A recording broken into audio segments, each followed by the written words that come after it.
goes it, shipmates?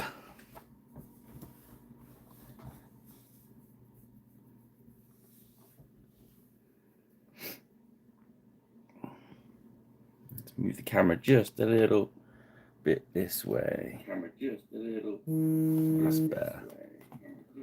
I've got to clean my water out.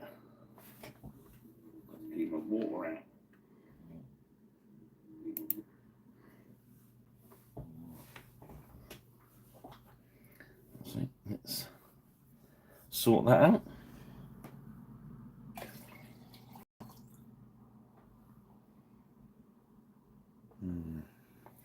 Two secs. I shall go and fetch some clean water.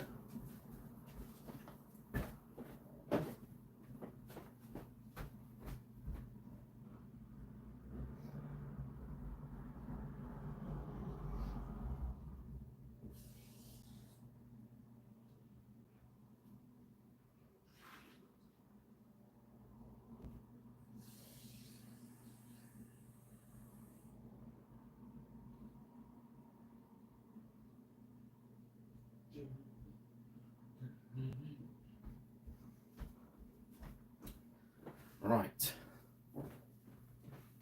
Sorry about that, chaps. And chapesses, of course. I've been painting Chaos Dwarfs this afternoon. So, in fairness, they were kind of lots of metallics. Now, where did I put the packets for these bad boys? Here we go. Right, tonight we shall be.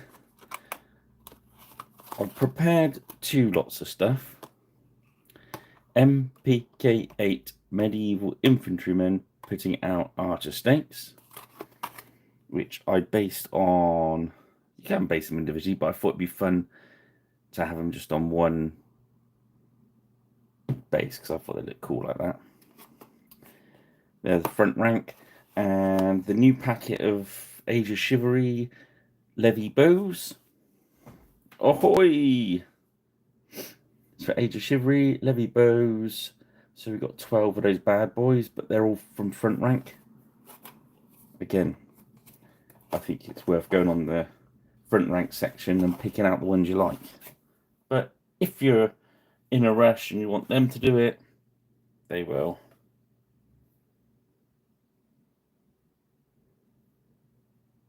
Ah, yes. Yes, it's been good. Been busy. Wading through all sorts of shenanigans. Right, so obviously I've got a lot out on the desk tonight. We're gonna see how far we get with it before I run out of steam, and then we'll finish in the next video. So we're gonna start with some moonstone skin.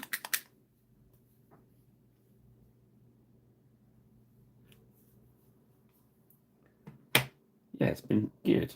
Yeah, 2 weeks off, wasn't it? Because I did the 2 shows, which was quite good. Well, very good actually. Had a good time at them both. The first one was Legionary down in Exeter. So I just making sure I'm in the centre of the screen.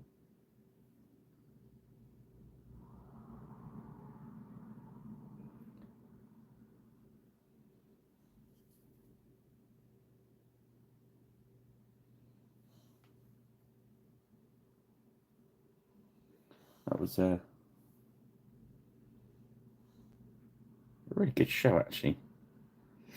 We got there. I don't know if you've been to the Exeter show before. It's basically in the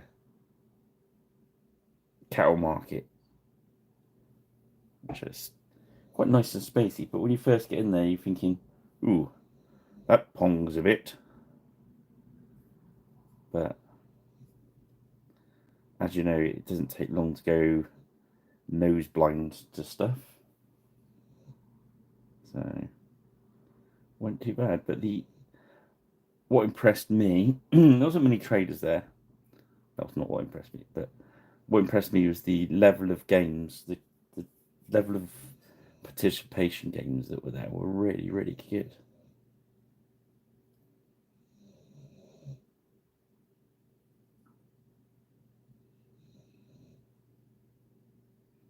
One of the biggest naval ones I've ever seen at show. That was quite cool. And then the tables in like a C shape, C, letter C, shape round the players, and then there was a table in the middle. It was quite good.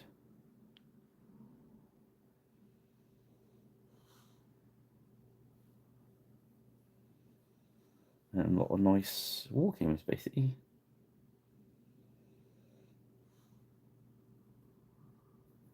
So that was good. Then of course, yeah, it was really really nice cubes. It was a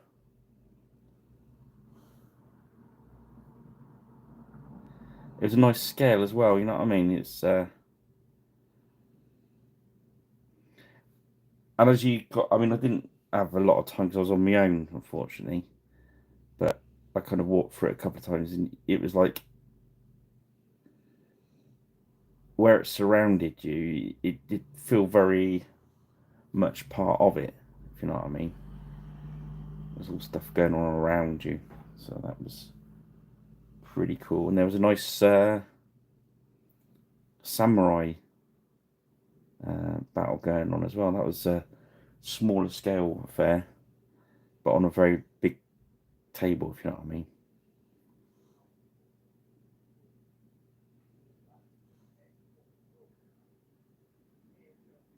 And there was a zombie game as well that I thought was quite cool. I kept talking to the guy, oh, I love that.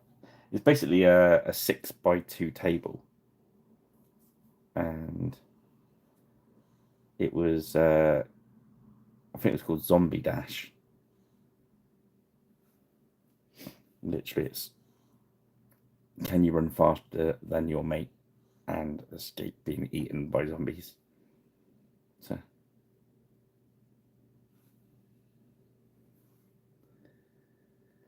exactly what you need to do in zombie apocalypse, isn't it? Is find someone that's slower than you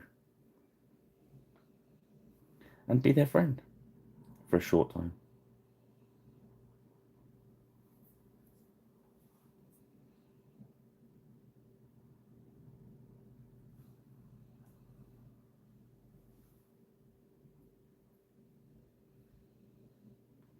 Then, of course, last weekend we had um, Partisan. I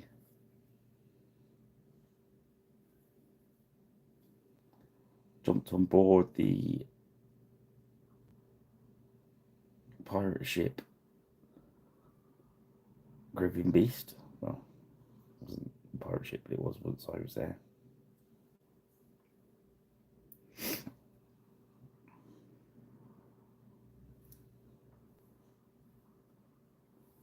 And yeah, saw some familiar faces.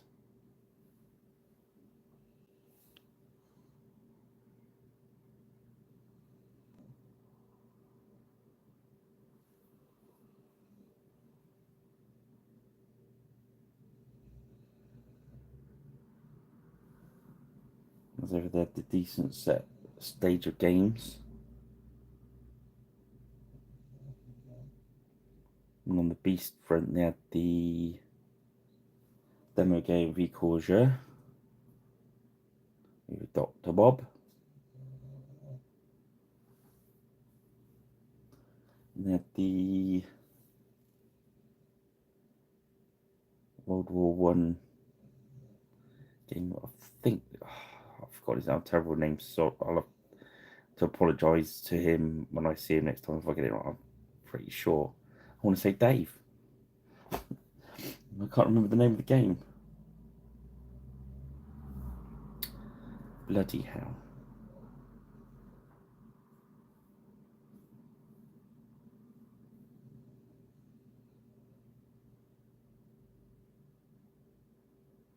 Oh, wow.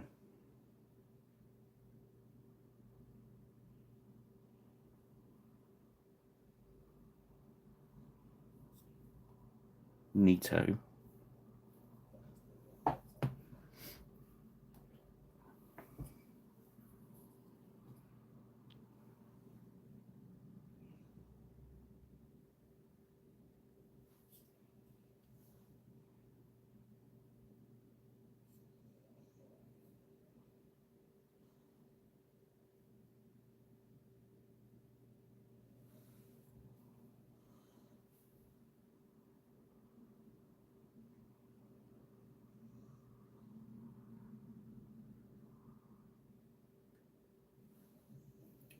I think the next shows are Devices. I can't remember the order these are in. Devices and Evesham.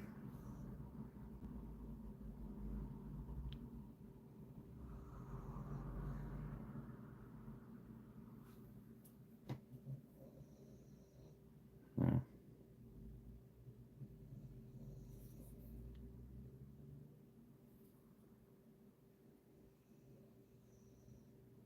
Ah. Oh dear.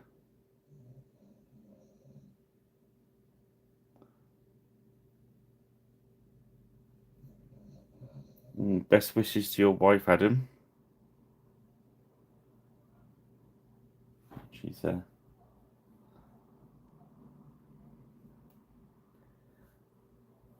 I can't I can't remember off the top of my head, Rich. I've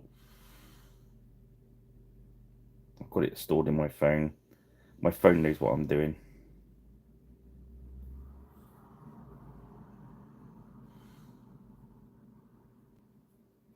It's the same weekend as the battle, but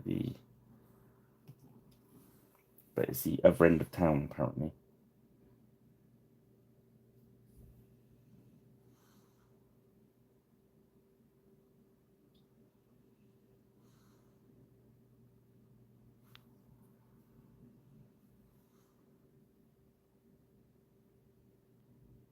I think it's doing 2 days as well. He's got gloves on, so that's cool.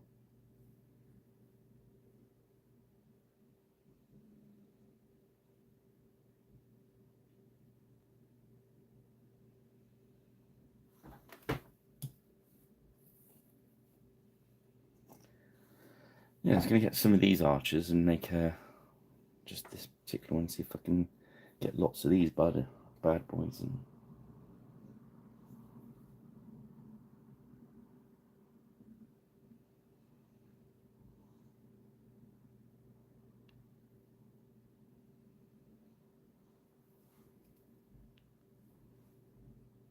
I like doing ones that haven't got any trousers on every so often, just to throw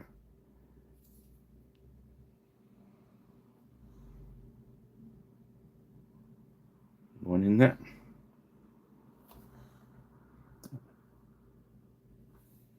Good, good, good.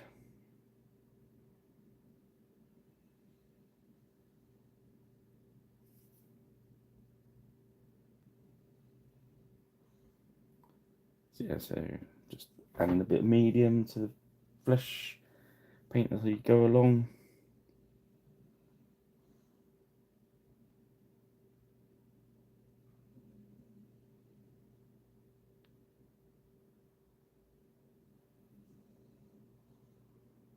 So I'm going to hit this with a wash in a minute, so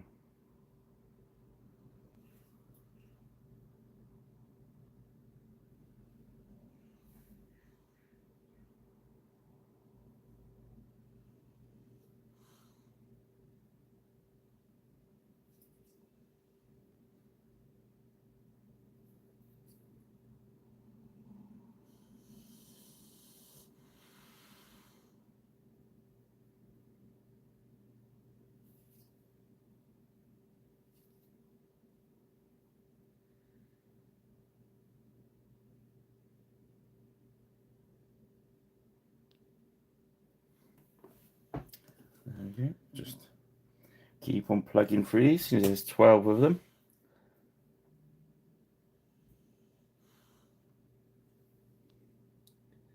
This is what we do.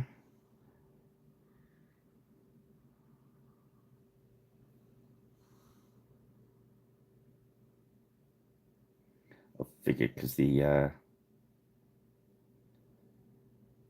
stake crew was the same sort of miniature, I thought I'd just blast it through at the same time.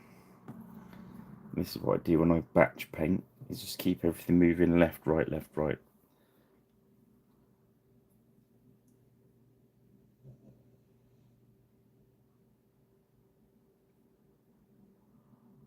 I think getting through the miniatures is all about workflow rather than going fast or using particular paints.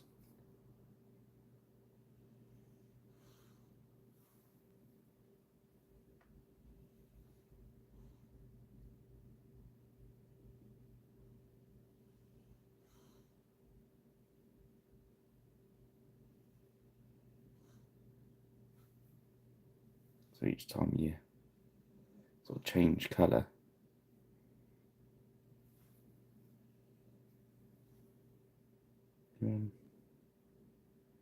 one step closer to your goal. And that's another thing to bear in mind when you're doing it. I don't tend to plan, as you know, I just paint. But that's only because I've painted these miniatures a lot.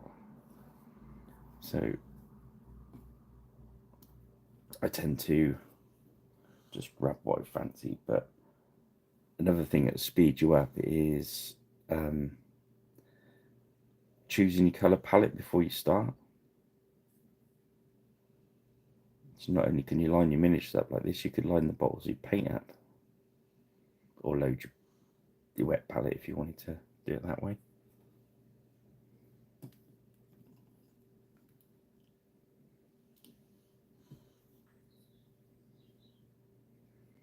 And there's one of those chaps saying, I can count to 2. And demonstrating it.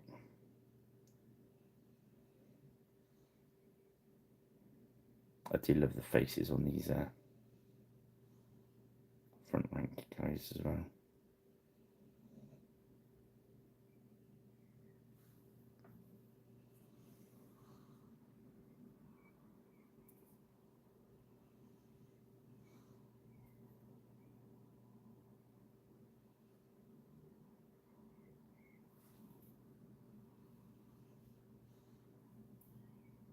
Just keep the medium going in. Keep that brush from drying out.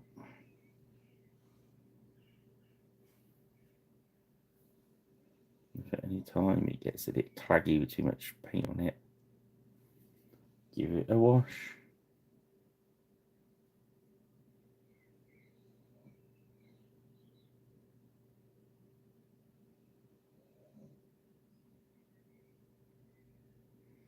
So, yeah, that's what I've been doing over the last, well, I've not had 2 videos. So, in between that, I've been doing some computery stuff again.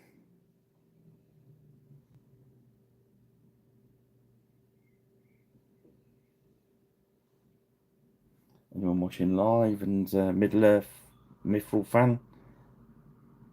It's the last day of our half price at Mithril sale. So I've sold a few of the old packets of those. That's on piraterich.square.site. That's a bit of a plug there, guys. I'm sure you don't mind. And then to clear some of I was clearing out some more. As you'll be pleased to hear, Rich, I was clearing out some more boxes of old stuff from under the bench.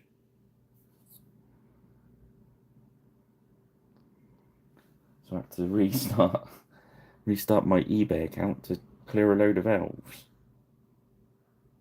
So I found a big box of elves, as you do.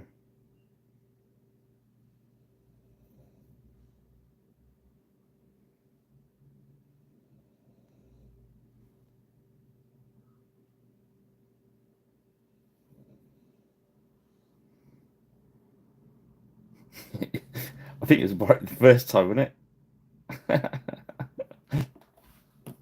And guess what I found in this big box of elves?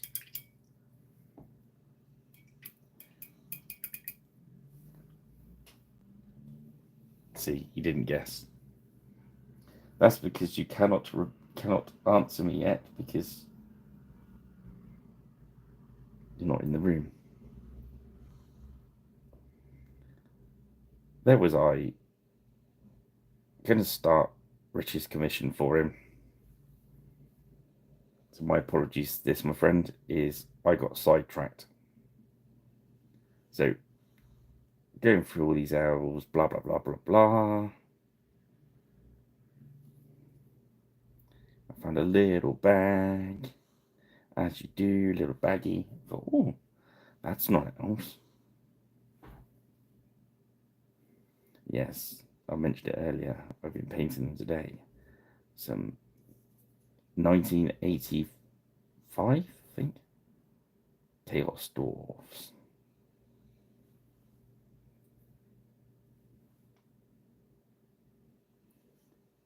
I found an advert for them, and basically it's all the blisters barring one. So you put a box set out first, and then the blisters. I mean, that's what they used to do back in the day, wasn't it?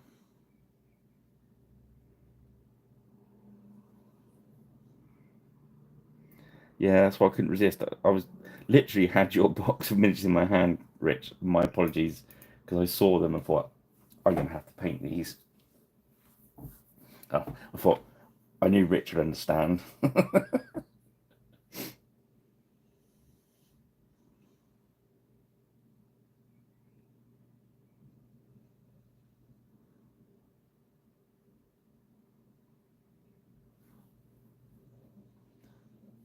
Not only did I find them, then I found a Chaos Dwarf cannon as well. I thought I'd just paint the infantry. I won't get carried away.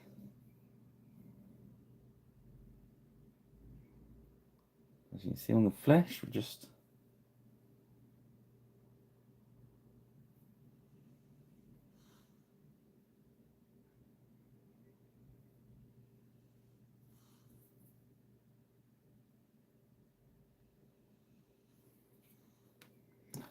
I'll do a quick peek if you want, because they are cracking little miniatures. Well, I looked how they were painted in the advert, and of course, because they're very early, they're just painted kind of like the dwarfs are painted, but very kind of dark. And not so long ago painted the Chaos Dwarf Blood Bowl team, which is all the new red and bronze colours. So I thought, perhaps I can incorporate that into the paint scheme for the old ones.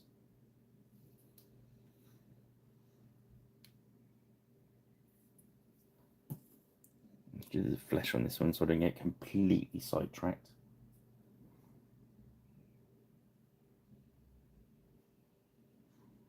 Otherwise we'll be here at 10 o'clock tonight and I'll have not finished the flesh.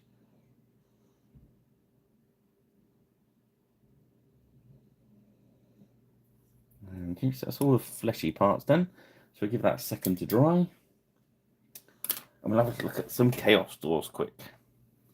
So these are all the boys out the blisters. Look at these bad boys. And I managed to find all the old shields that go with them as well.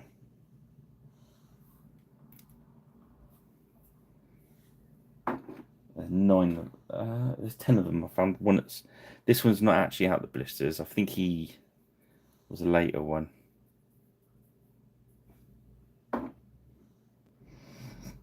Look at this bad boy. He's all beard. Apart from this bit of armour here,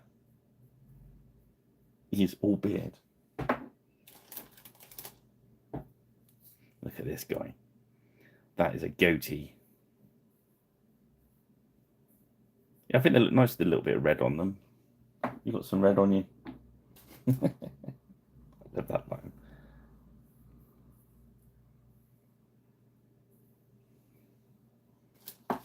They are cracking miniatures, aren't they?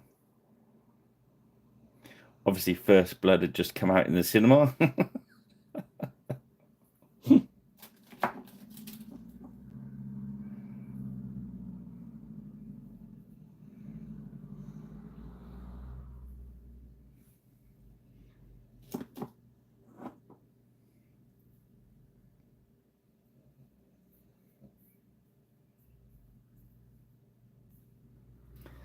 See, Rich, you can see why I had to.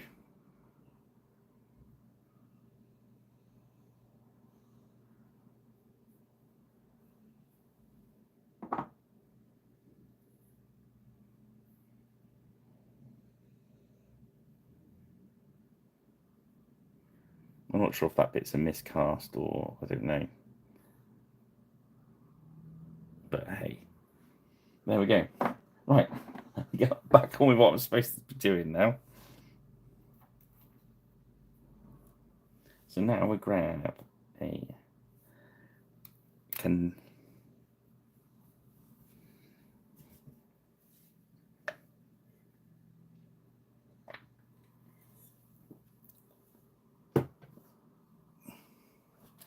yeah, it's hard to resist painting them when they're like that, when they look like that. Right, so we're going to hit gunmetal.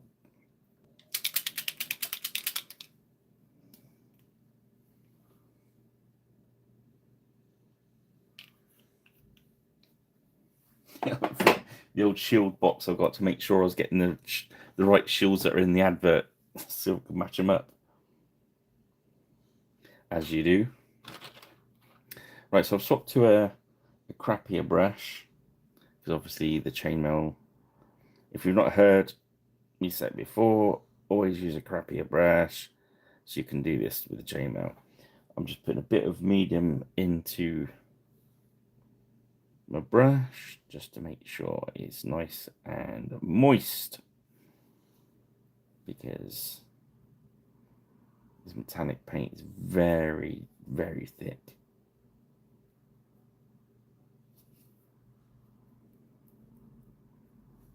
And it dries your brush up very quick and then it goes gloopy and oh no, you don't want all that. So bit of medium. They've still got it on Amazon, the medium. So I've ordered some this week. I think it was about just about £8 or something like that now.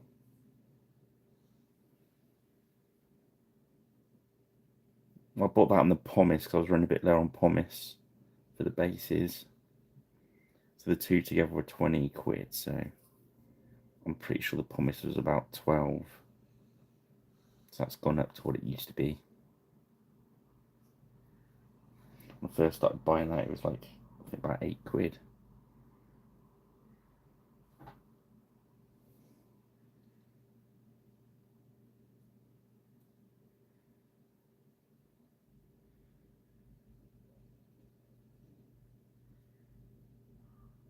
Pretty straightforward, these archers.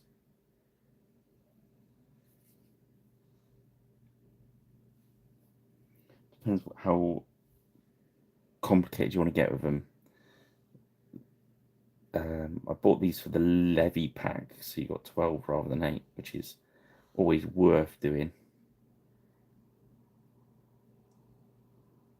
I was talking to somebody about the show, and they sort of, because it's 8 for the, obviously 8 for the warriors, 12 for the 11. He goes, "Oh, not get 8." And I thought, well, yeah, but if you've got levy, you can still run them as the warriors if you want, and just stick 4 in your box.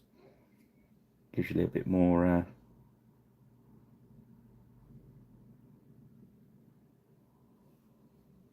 flexibility. Well, I've not been right through all the armies in the Age of Chivalry book yet to see which ones need levy archers and which ones need warriors, but hey.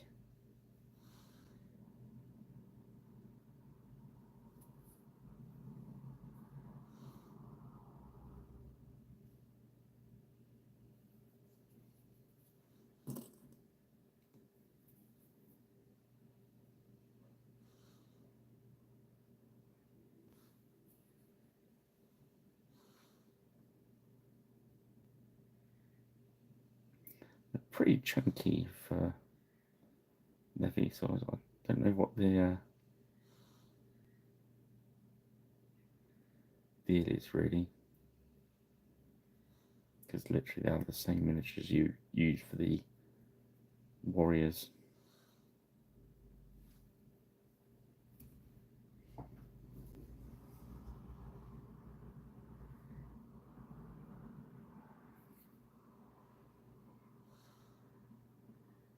I saw the Beastie Boys have done some more Lurkio miniatures today as well. Should be interesting. So all 15mm stuff.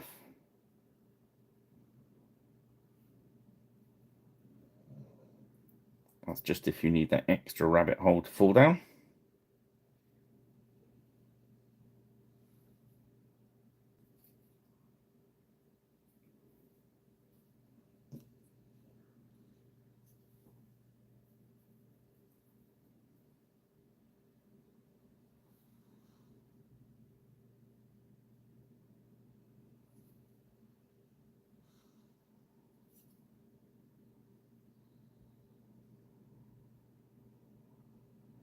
That's some rather nice, what was the, I can't remember the name of them now, the World War II ones. Offensive miniatures. They carried their stock at the show. It looked quite nice. Don't really have a lot to do with World War II stuff, but it looked kind of like they'd fit in with bolt action.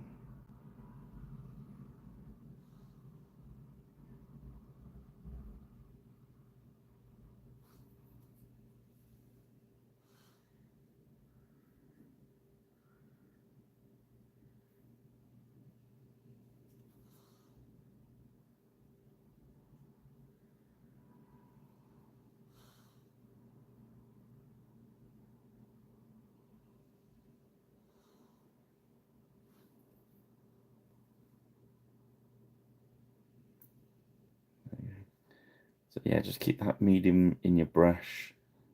It just helps that metallic to flow into those bits of chainmail. And the other way to do it is slightly quicker with the old dry brush. It's up to you guys. As I say, I like putting a black wash into them, so I can pick it back out, you know what I mean, and make. I was looking at earlier on when I was doing the dwarfs, when I was doing the silver, and I put loads of black wash to make the armor really, really dark, and then picked some of it back out with silver, and it makes it really. I think it gives it more depth doing it that way.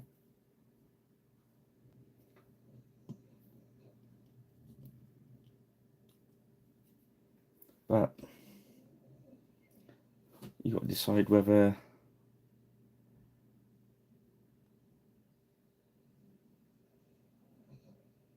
in the extra time it takes, you got to decide whether it's worth it for you.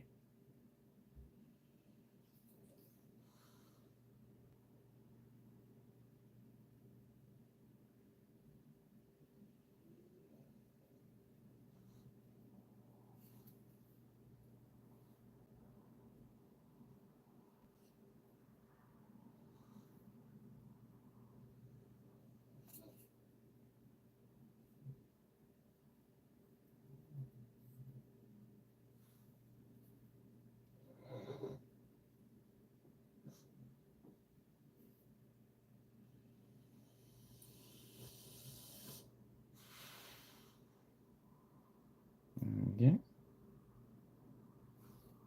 So hammer as well.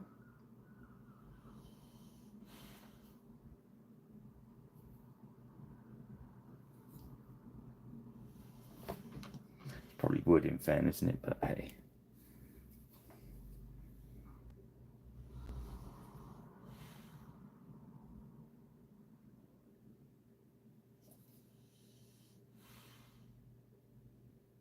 As you can see from the way I'm attacking the chainmail with this brush, if that was a decent brush, it wouldn't be a decent brush anymore.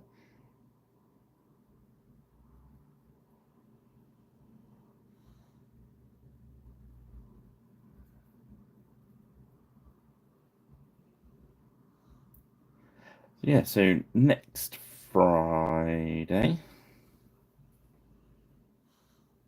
I think we'll have a change. We've done the 100 Years' War for a little while now. I was thinking about jumping on to some jugular.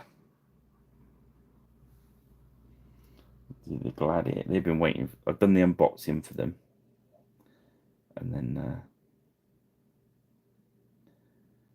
so I need to paint them up so we can do some playthroughs on the Pirate Ridge Plays. So I think we'll go for a couple of Gladiators next week.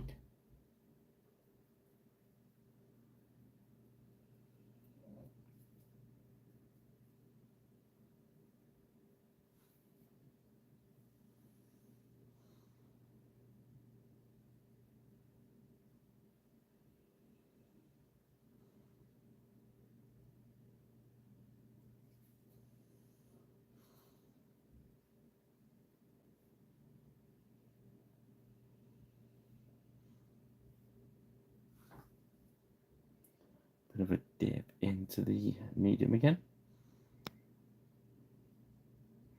I quite like these guys with all the chainmail, just a little. In fairness, I like all of them.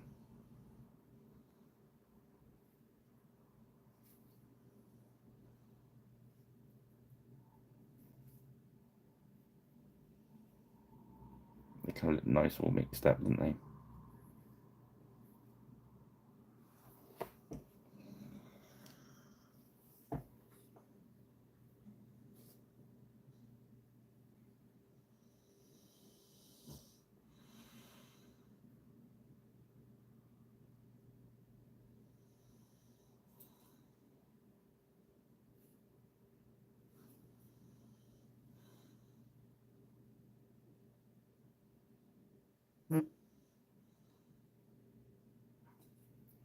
Yeah.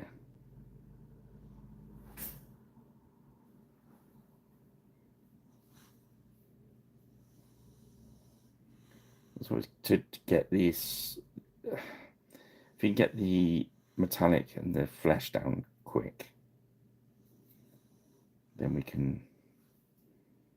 Whilst we've been doing the metallic, the flesh has been drying, so we'll be able to put the wash into the flesh now. So it's a constant thing.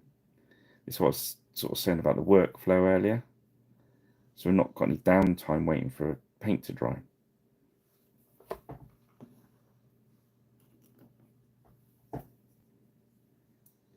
It's probably true enough if we only had about 8 miniatures, but technically we've got 16 really.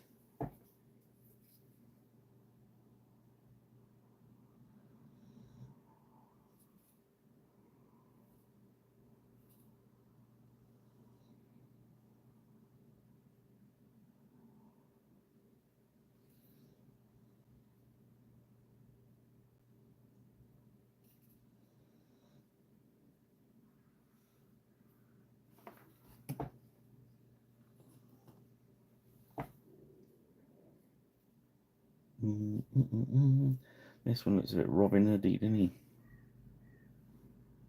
I've painted their bucklers just silver, so to be honest, we'll probably overpaint them a bit later.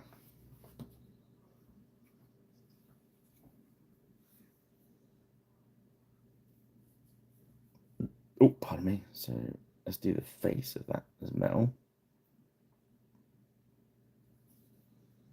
Excuse me there, a little burpy burp. You'd have thought he'd have had his helmet on. It's the old Arnold Hewitt it.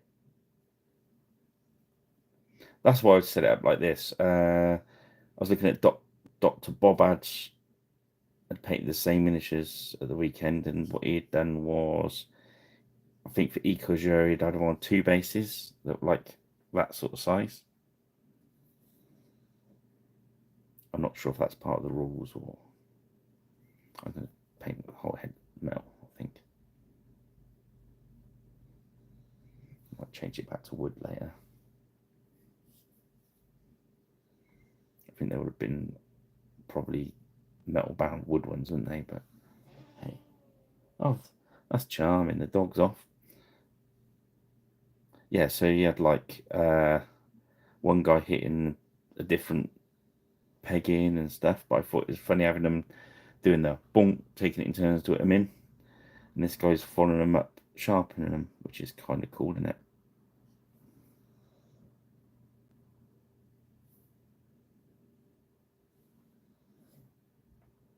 I thought that was quite more of a neat way to do it. I'm not surprised this guy's wearing his helmet.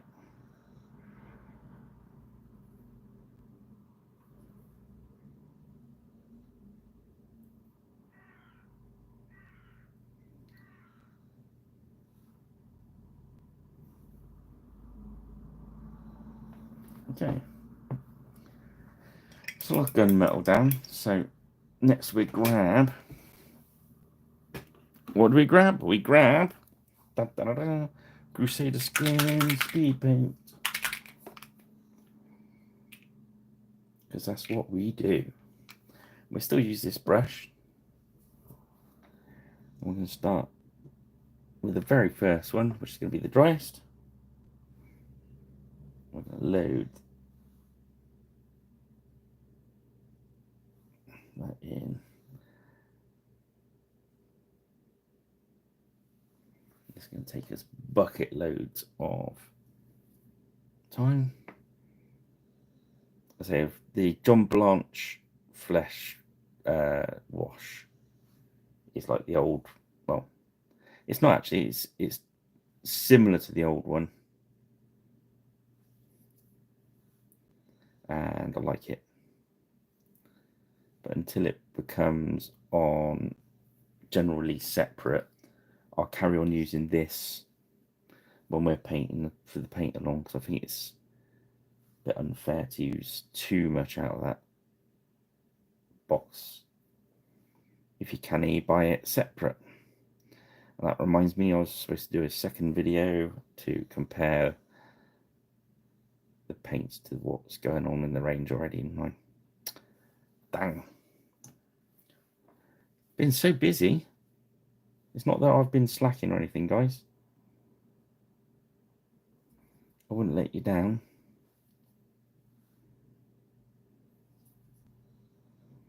Sidetracked, maybe. Slacking, no.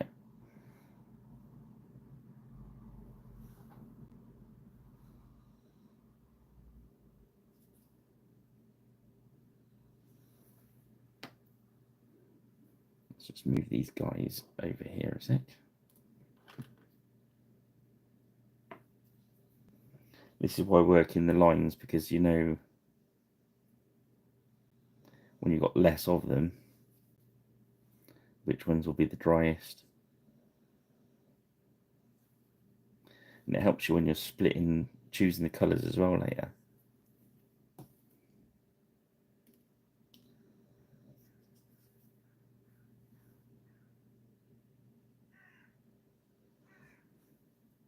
Birdie's been a bit noisy.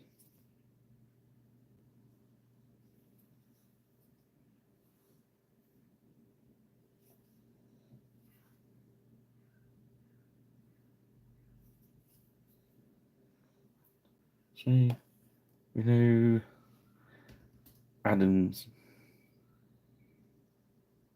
painting Normans. Anyone else painting?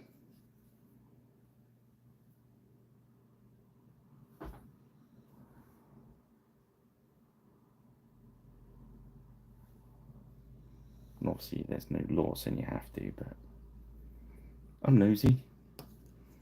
I'd like to know.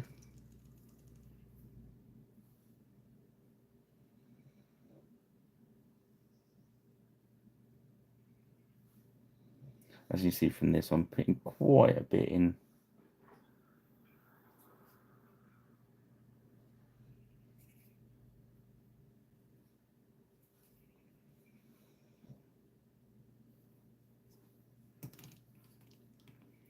going to save us time later doing it this way.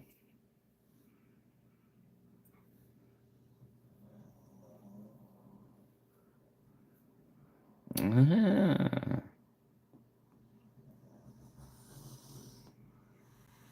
nice.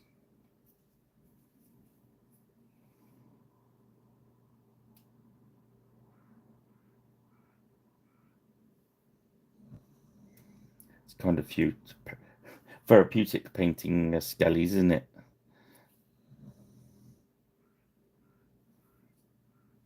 Always fun painting green skins. That's of course assuming you are doing green goblins. Um,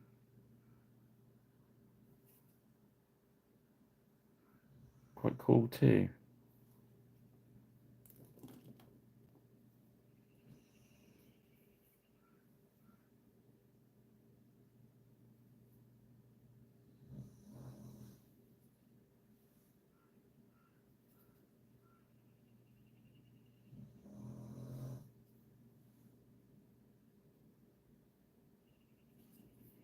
Yeah, I realised that I was meant to speak to you at the weekend, Rich, about our grudge match. We're gonna have to get that sorted, mate.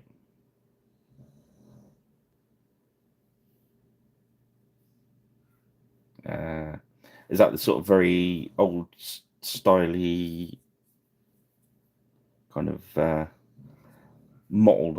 I kind of say. I know one of my customers after paint is Lord of the Rings orcs in different brands and with maybe a bit of green hue every so often.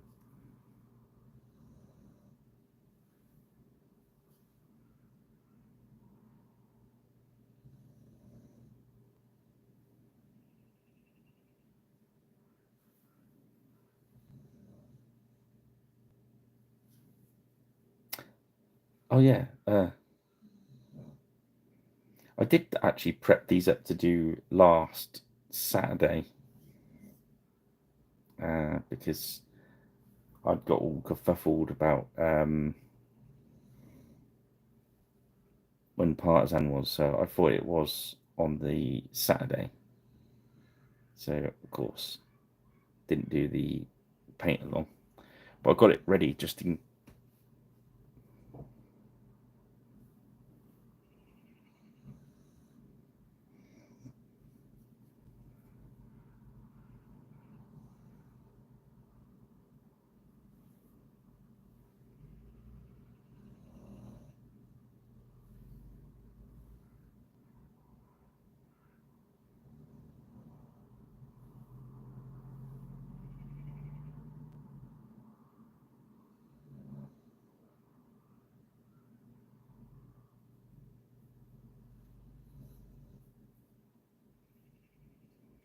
So that's our fleshy flesh paint's gone.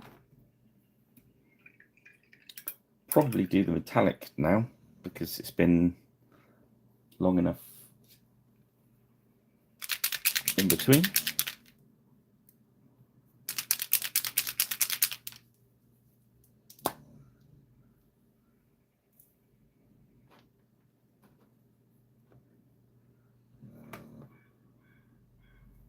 Just we'll stick with the same brush and start back at the start.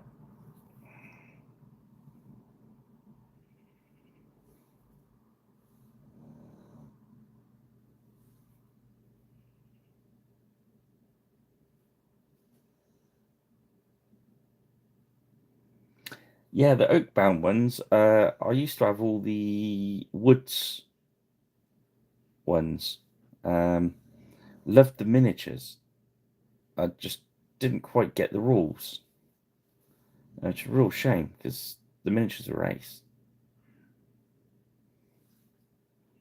I'm not seeing the new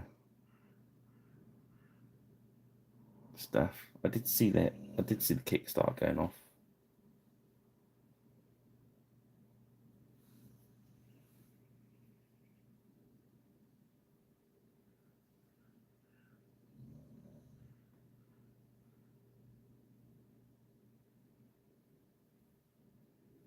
Again, it's going to look a bit dark with this evening arduous.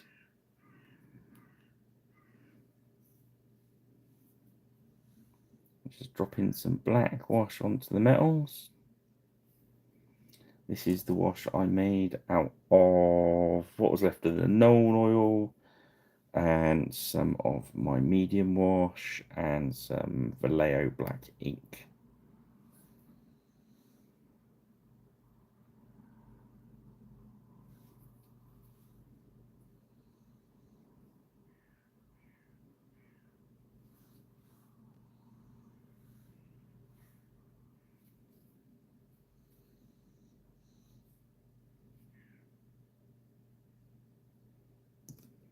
You actually played the game yet, Rich, or is it still getting ready?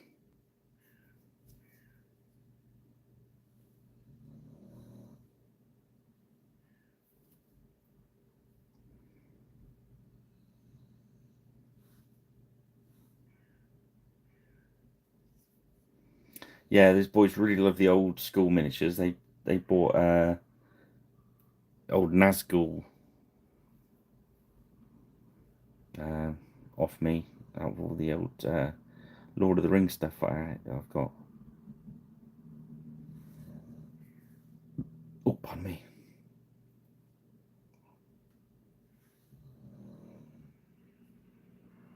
Nice, well done, mate. You'd send some pickies.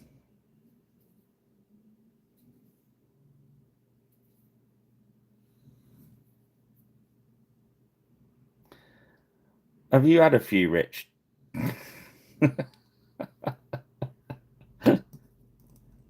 It's Friday.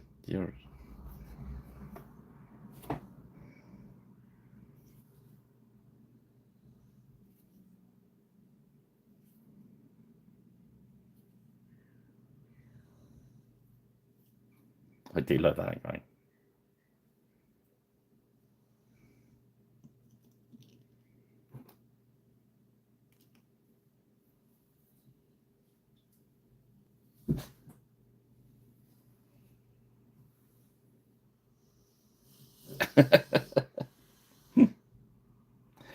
Well, that's what happened to me last Thursday, wasn't it? I hadn't had a beer for about, I suppose, a year and a half.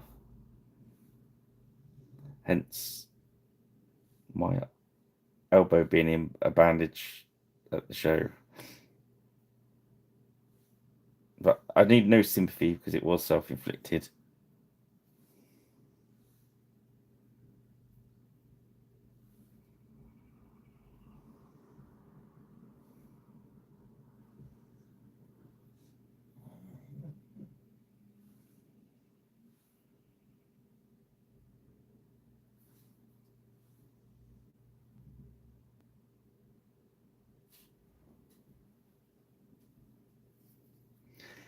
It seems to amuse your good lady wife through Rich, my tales of inappropriately drunk bass soloing. That actually made it sound worse than it even was.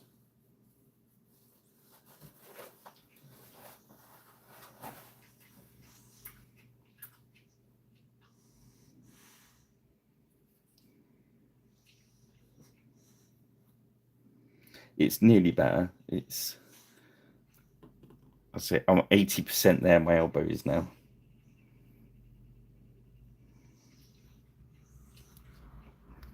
Okay, let's. I'll share the Kubelet. In fairness, it's not painted related. So sorry, guys.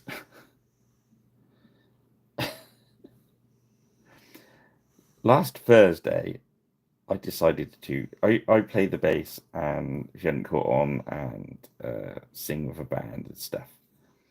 Anywho, I'd gone to the local jam night and I find I have to get a little tipsy at jam nights because otherwise I get all hung up of everything being right. So it's a lot easier if I just have a few. But because I hadn't had a few for a while, about pint and a half in, I felt that I started feeling them. And after the third pint, or maybe the fourth pint, I got quite energetic. And by this time I was asked to go up and do some singing, what have you. So, that was fine. That bit was fine. Unfortunately, then somebody else wanted to get up and sing, and they wanted to sing ZZ Top, Sharp Dressed Man. Now, I used to do that years ago with a band, and the bass line I learned I could play it when I was drunk very easily, blah, blah, blah. And there's not many notes in it, so I decided the best thing to do, because I didn't have to sing because this other guy was, that I should show off by lifting the bass up behind my head and playing it behind my head, and then play it by holding onto the guitar. Well, I put it up behind my head, and that was fine. But as I swung it over the top to put back to where it should be, the strap flipped forward. So I started playing the rest of the song whilst I was holding the guitar with my left hand completely without the strap. And then I played it like an upright bass, and then I was mucking around, as you get. So I had all the weight of a bass guitar on my extended elbow, which was fine. Until the next morning, I couldn't move my arm.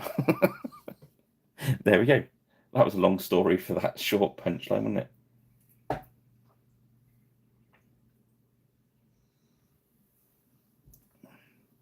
Yeah. Yeah. So yeah. Right. So we're an hour in. We got the that's the flesh and the metallics dealt with. So let's start looking at the colour schemes. It's always good to start with a blue. I'm going to do a right mix up on these guys.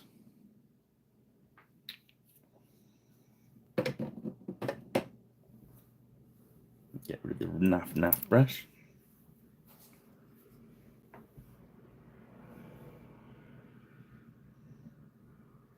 So we're going to go quite random on these guys.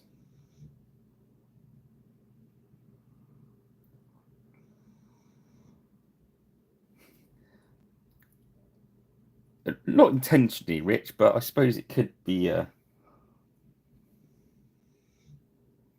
But it was a really clunky old cheap kind of Squire precision bass, which aren't the lightest of things.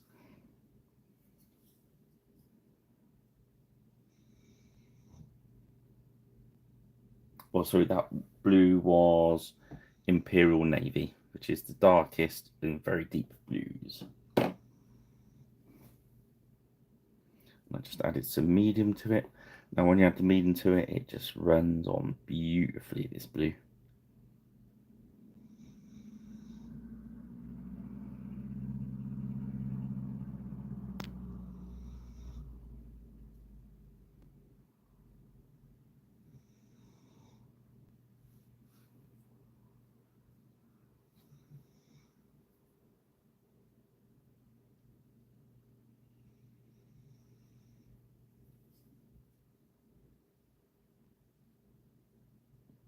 If you're doing your one of this, obviously you can paint them first and then glue them on the base. Makes them a little bit easier to paint. I want all the bases done.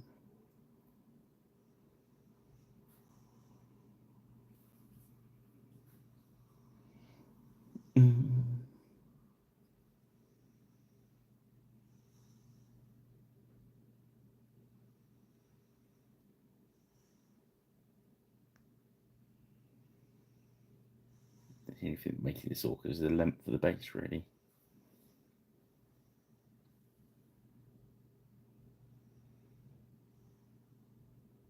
Because I'm keeping the paint pretty thin.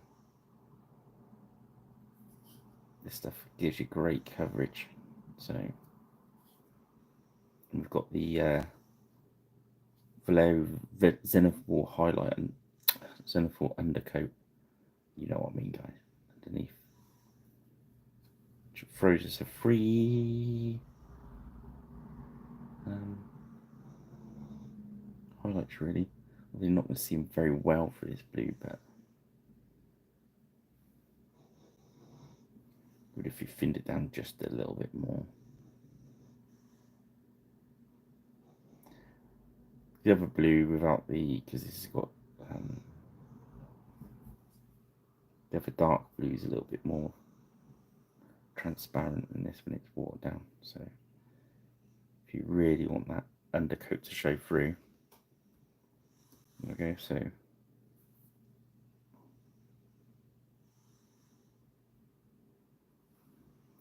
maybe we put a blue on.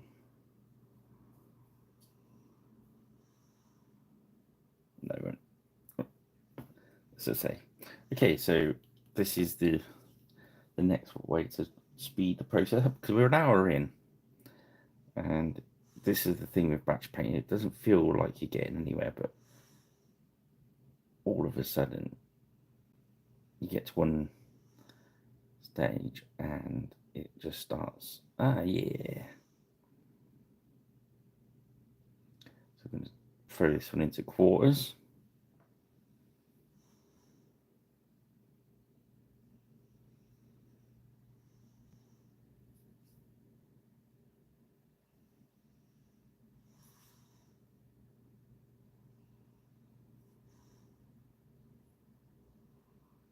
Well, I thought I'd probably keep the schemes quite simple and then maybe add a few more bits and pieces to them after the vid tomorrow or something.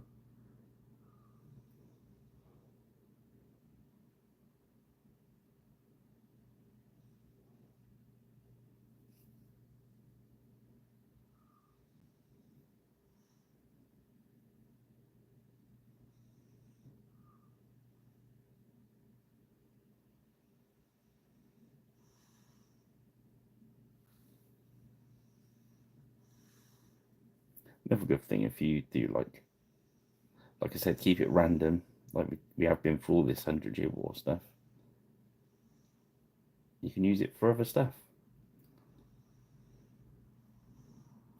You can mix it about, and it's going to be useful for eco-jeu as well.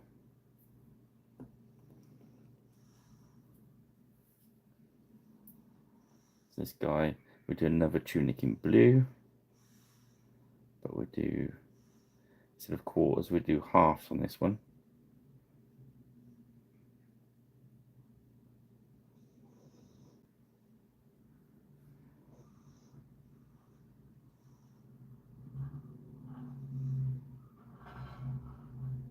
Wow. Oh dear, that's got poorly exhaust pipe, that car. I don't know if you could pick that up.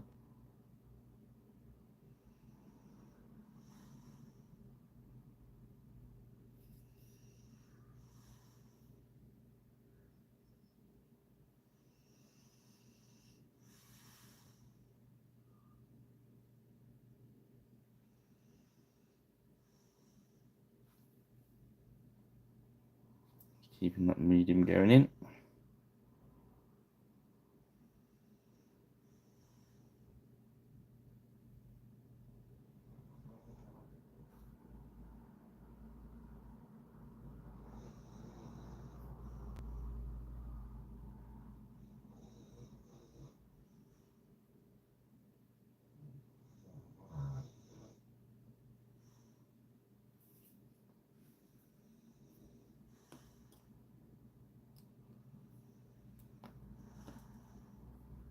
And do a complete one, but I don't want it all to look the same. So I'm going to swap some of these about. They're all dry anyway, so it doesn't really make much difference.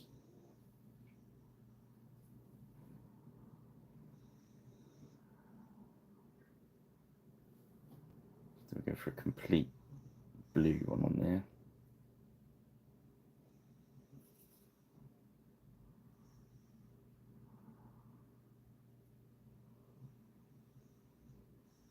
mean, in fairness, you could deploy speed paints onto these as well. We're doing big areas of colour. Really, but I don't think it's going to speed you up.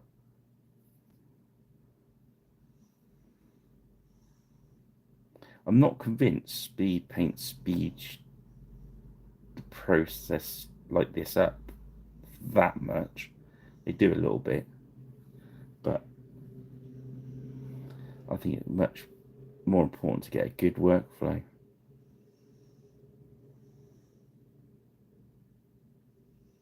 And that's not dissing speed paints. I think they're useful for.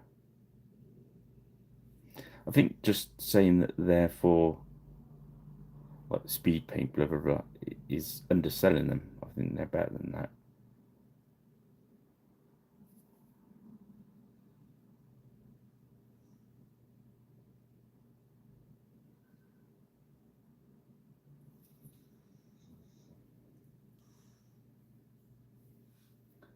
Which is another. Oh, let's grab another one that's got different doodle. And we do in quarters again, but we do opposite quarters.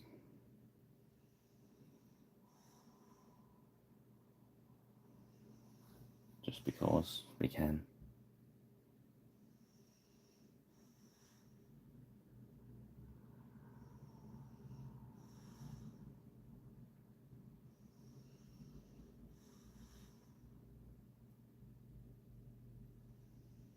Blue's gone really nice on the.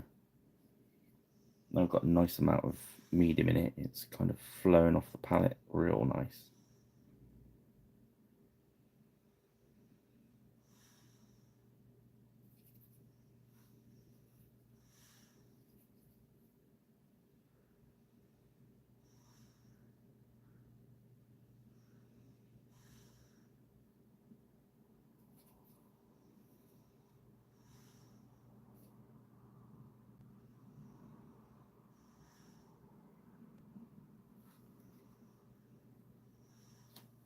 Yeah.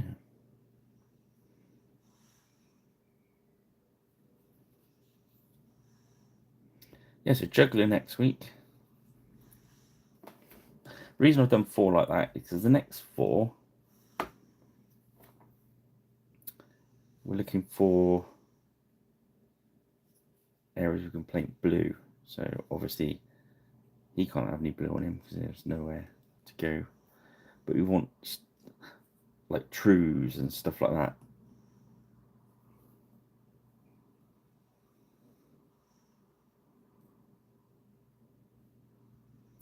Because it just speeds the process up. We've got the blue on the palette, it's running nice.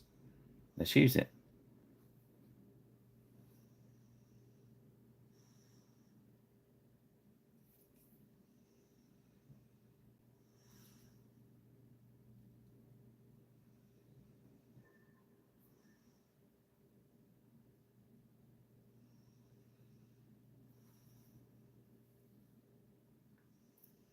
The fewer colours we use, the faster we paint.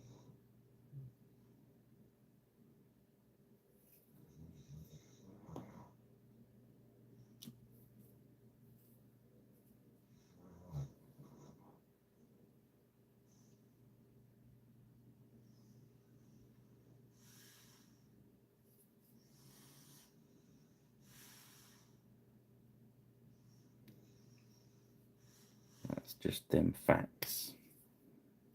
There we go.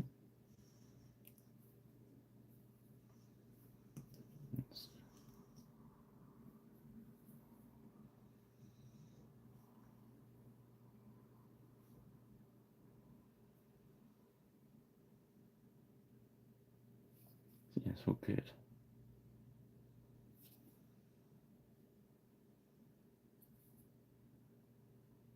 So Cubes, your orcs now, are they for D&D or are they for wargaming?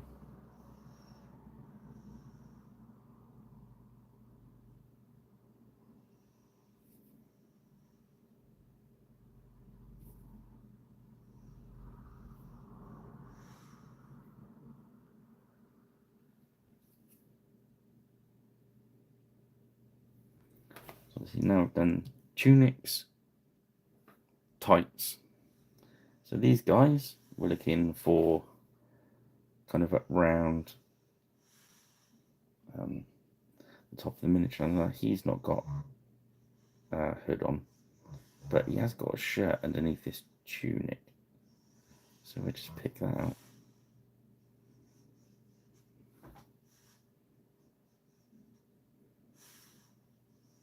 Nice.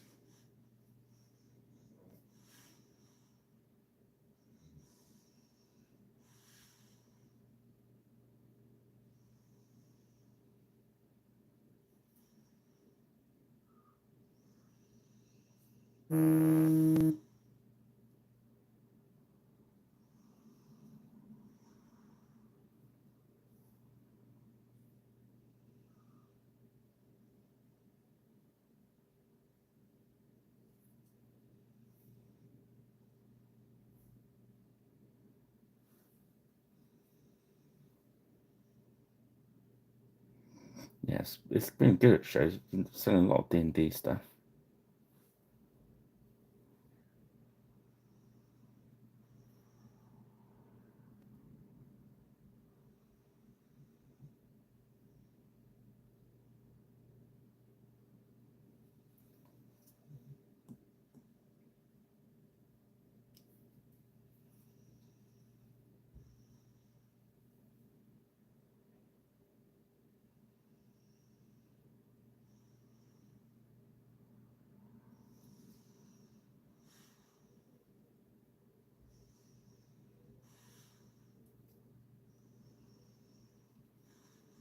I'm going to do this.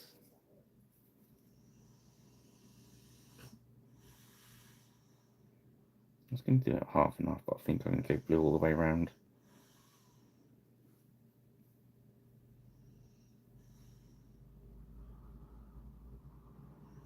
Just because we can.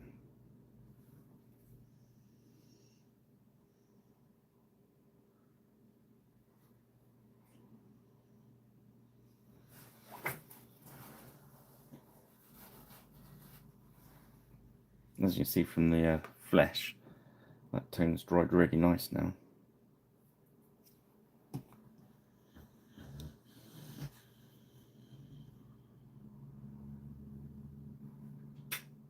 And this guy we'll do half. He's standing quite square on.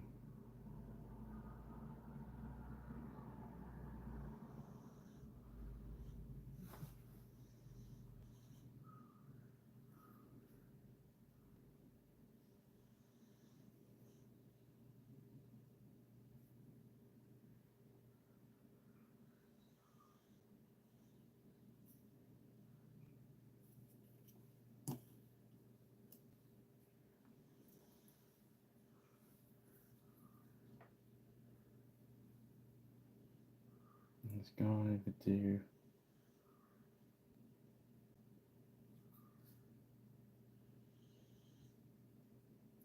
his undershirt, but I'll only do half of it blue.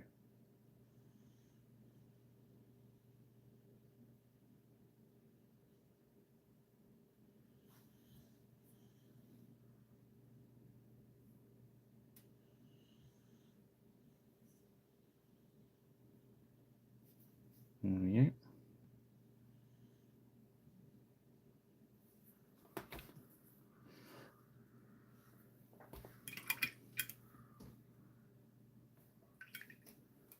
Now I'm going to hit it up with some. What should we do now?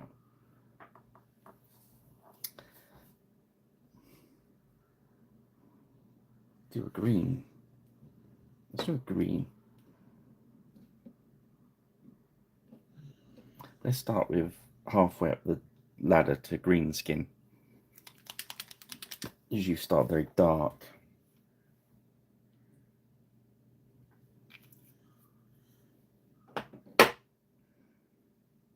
These guys were first. This might be a bit.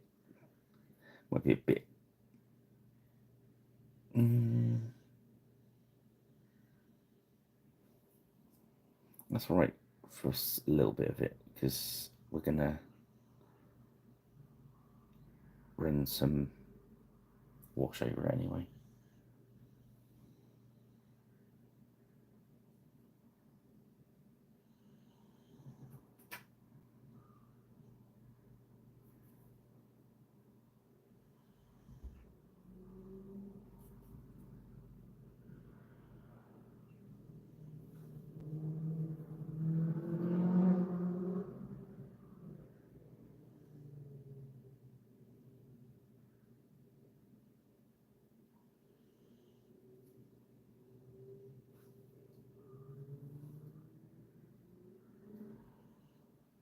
And there we go.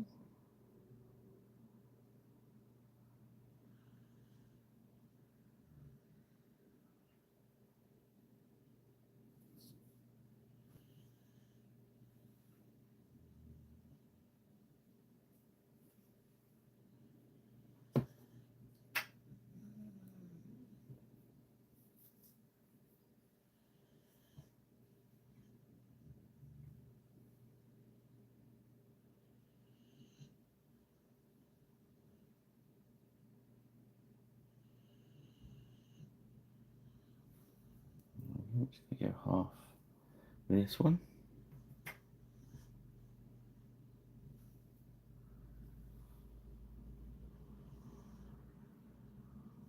It's bright at the moment, but it's, trust me, we're going to tone it down with a wash. So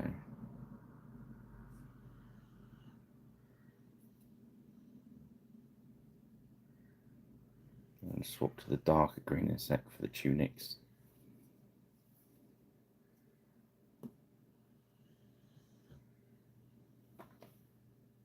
Let's do it now because it's not. I'm used to painting like batches of 30 of these. Oh, I've got there's only 12. So swap some more colours in. So we can jump to Angel Green, which is another really good green if you wore it right down. So let's show you what I mean. So plenty of medium in it. Let's do his coat.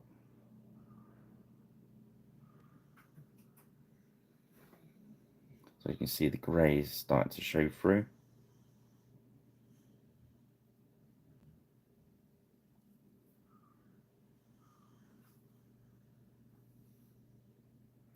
Now in the John Blanche kit, there's a slightly darker green in this, and it's even close to the GW Angel Green, if you know what I mean. I think that's the. I'm allowed to say it. They're not. I think John Blanche has got that GWI going on in. So.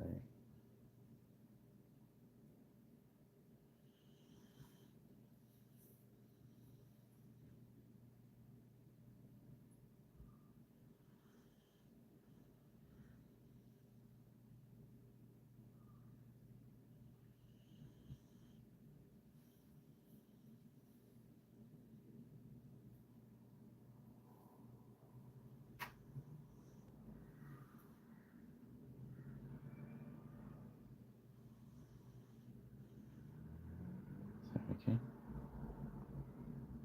So we've got a nice leafy green. We've got a nice kind of dark foresty green now.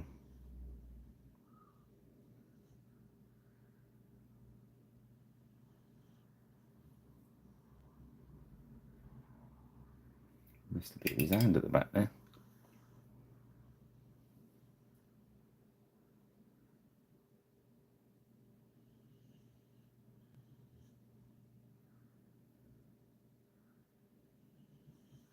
Okay. That was silly.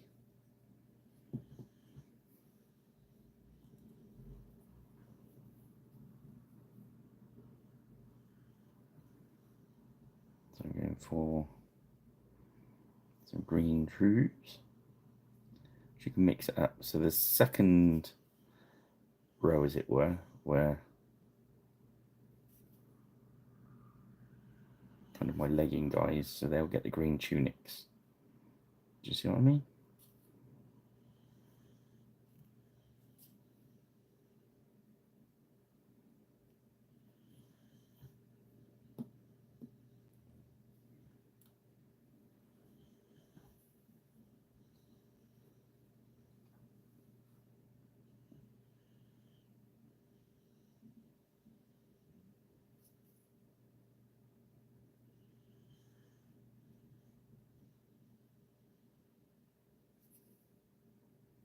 Yog.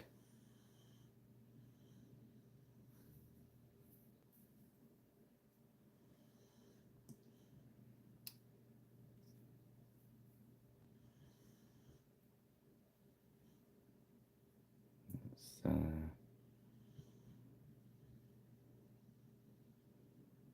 one of his legs green.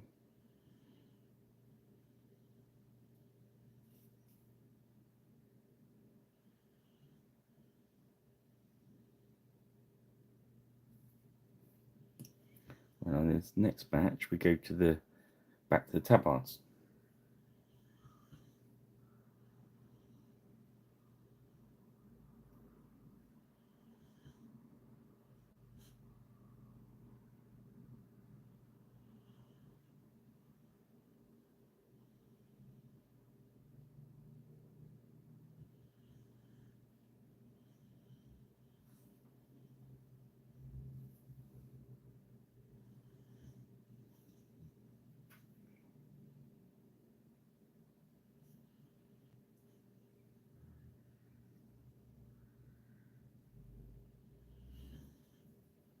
It's nice and quiet out there tonight.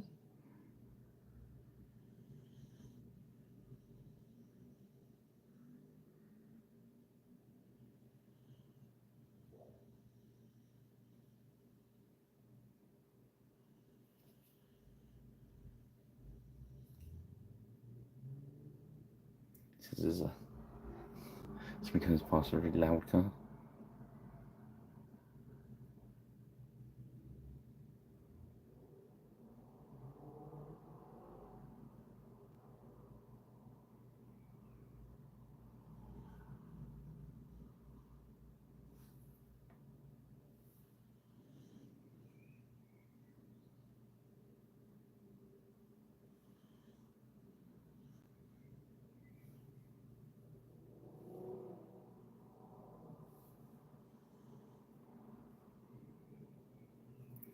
Yes. So it's been interesting all in all.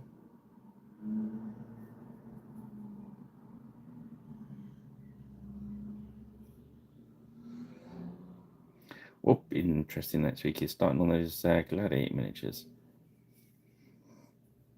I've been dying to get those for ages. I've painted a few off camera. Well, quite a few off camera, but I wanted to get onto them so you guys can. They've been selling heaps of rules for Juggler, which is kind of cool.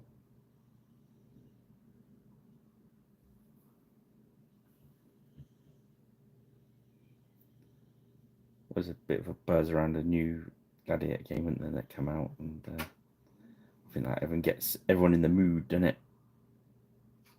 And what I like about the Juggler is the fact you can do the campaign mode and do the Gladiator schools as well. Yeah, you got to have a break every so often. Yeah, we can do some more.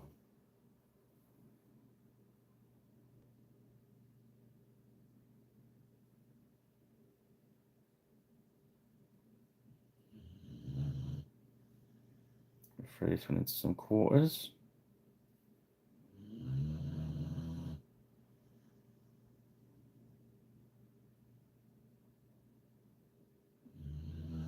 I was when somebody at this show, they were sort of saying that Juggler is a weird scale, but I like them because you can use them as giants in Age of Magic. If you don't want to go for the over the top kind of 50-foot tall giant, yeah. If you think about it, it's more likely to be a bit carried away the green there. Just get some more on there. Look it away. We'll be able to cover it up anyway, but get some of it off now. It makes it easier for us later.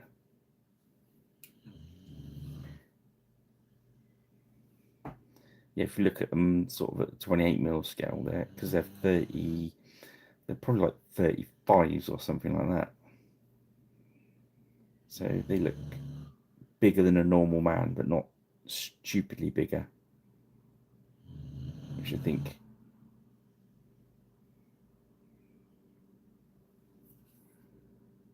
kind of fits better, I think, for the Age of Magic.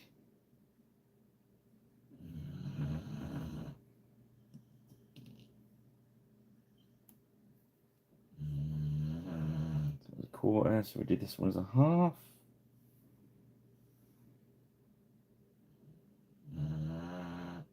Dog snoring like a good one. All is right with the world. Oh my word.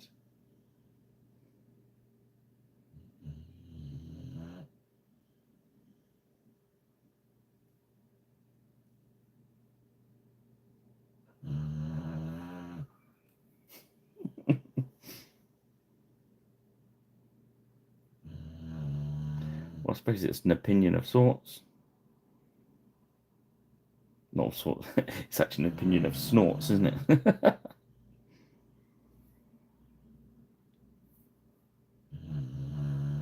You're supposed to be my best friend.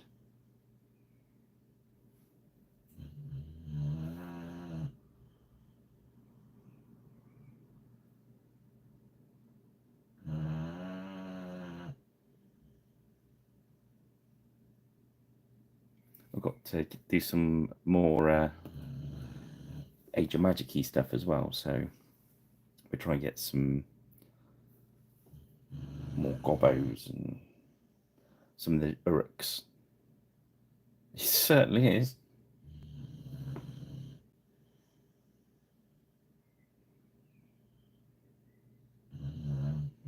Let's do the other fish if his under shirt.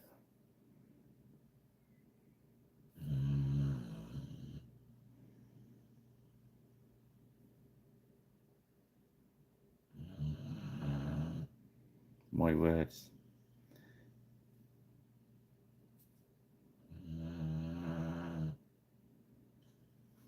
When I went to the show last Sunday, I had to take him to the park about 4 o'clock in the morning before I left, and it's like, Dad, this is still night time. You know what I mean? And he sulked all day on the sofa. Bless him.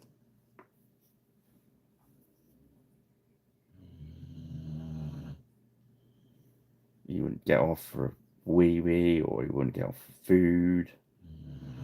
He just literally sat there all day.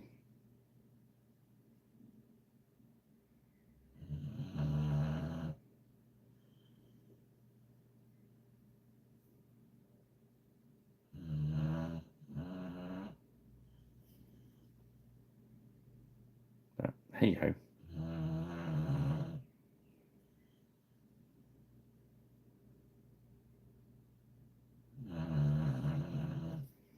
Yeah. Excuse my noisy dog.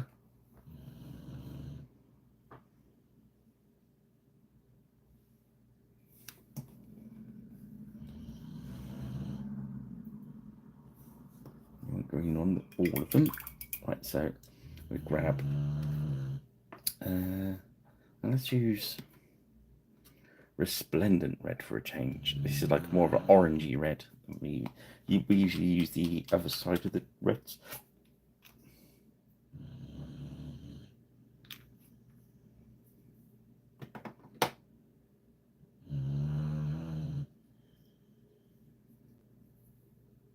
It certainly is.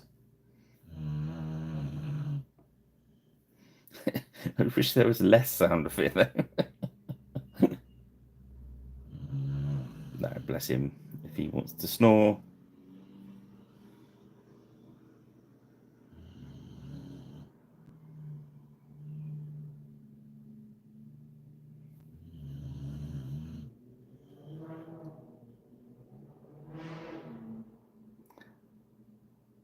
I'm not sure if he's hired that car. It's been whizzing around where we live all day. He's certainly been making the most of it. It's one of those is Nissan GTA or whatever.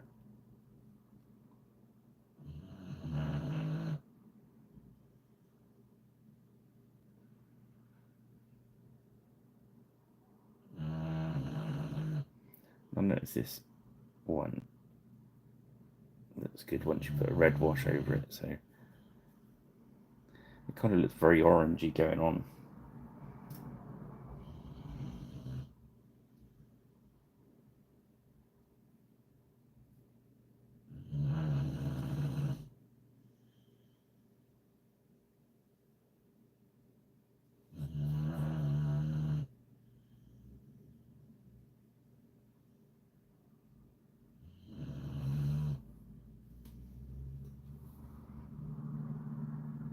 Put some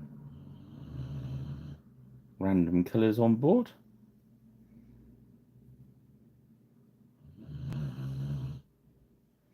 I had a good chat to. Next time you're at a convention and you see the stand for Blots from Cirencester, they do some great buildings. But the lovely owners, the lady who as everyone knows, I'm rubbish with names. So it's the Blots, lovely Blots people. She actually dyes yarns in traditional colours and traditional methods. A really good long chat with her about colours.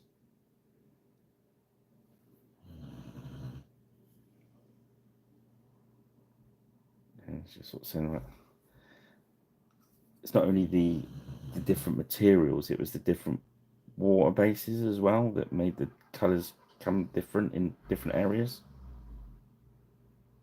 Very, very, very knowledgeable. Because obviously I get told all the time, well, it's not that's too bright, or that's too, and you'd be surprised that it'd be quite hard to go too bright, in fairness.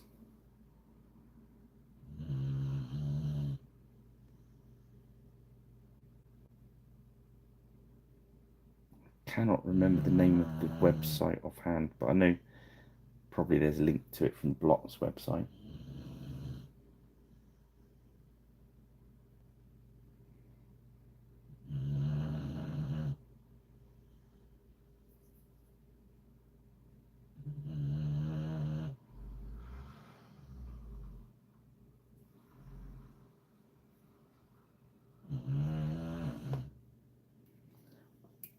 Let's swap that over red as well. Abomination Gore. Just mixing it up tonight.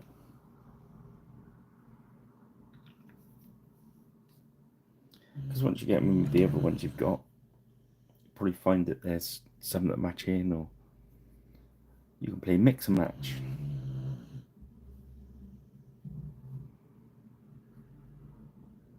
This is more of a sort of muddy, dirty red.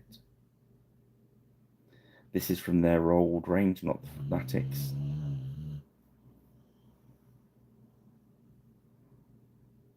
This one apparently is the one I've just been using.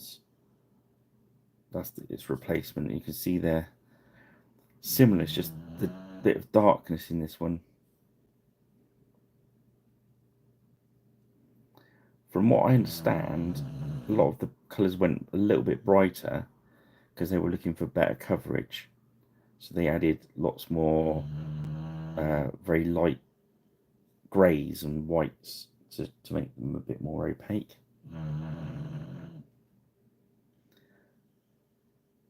Now, I don't know how true that is because the person was telling me it didn't work for them. But it kind of smacks a bit of truth.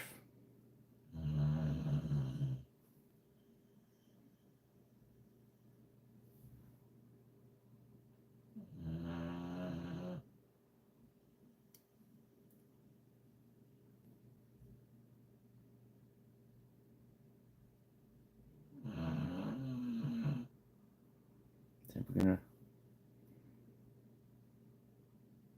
do our old trick of doing a quite a solid base and running a wash over them, so I'm not too worried if they look a bit bright at the moment.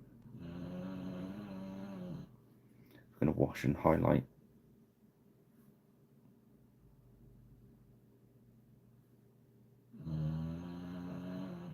Plus, I think they always look a little bit bright until you start getting some browns going in there, which we've attacked with the colour first.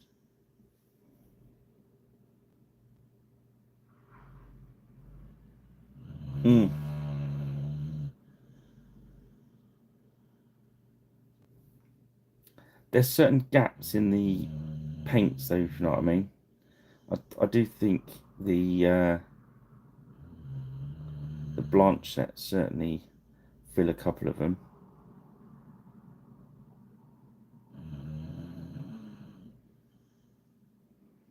But I really like the old reds, and I don't think the new reds are as good. Well, they're different. I got used to using the older ones, so.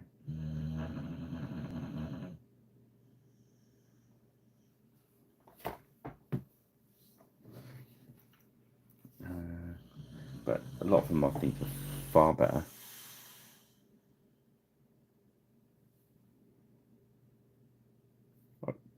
Again, I didn't have a major problem with their old paints. I know people had trouble with them, but once you set them up, especially with the medium as well.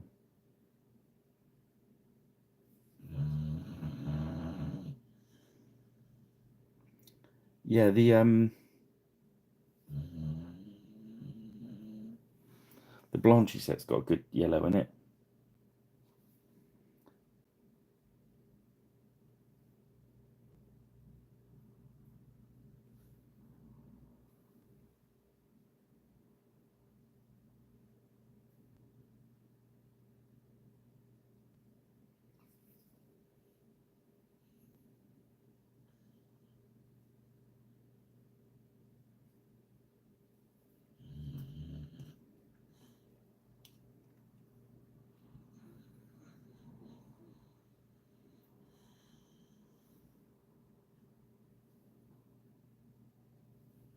As long as they bring, I mean, they've listed. So I'll do a video on it, but I mean they have as well. But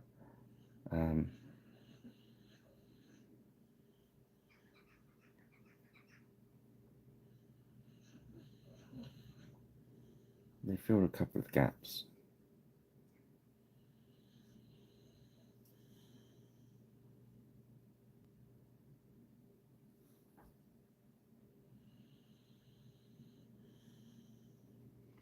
Yeah, see that I like. That's why I like them. I think. Although they did have better coverage if you set them up right. If you took the packing medium out of them first, and then shook them up, they were completely different paints. Than just using a bit of medium in them. I do believe if you thin something out, and weirdly you get a better coverage. It's certainly not the coverage you get from the new ones, but.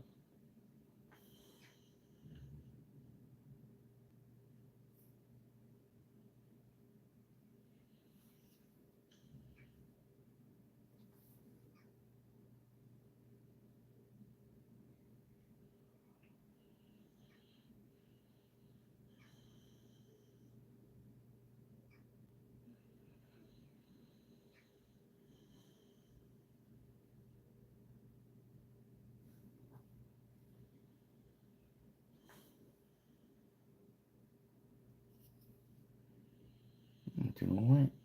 Just checking the time, thinking how I'm doing on time. It's quite a big batch, really, set up for tonight. I've been trying to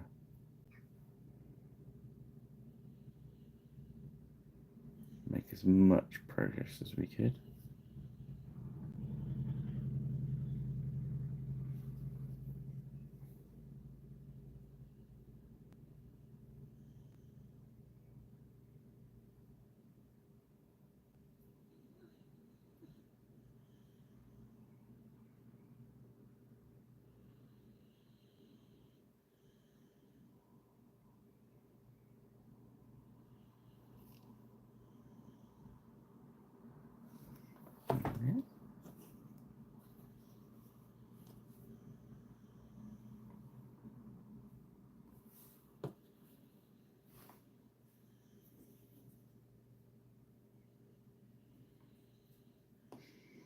Sort of spread the colours out a little bit more now.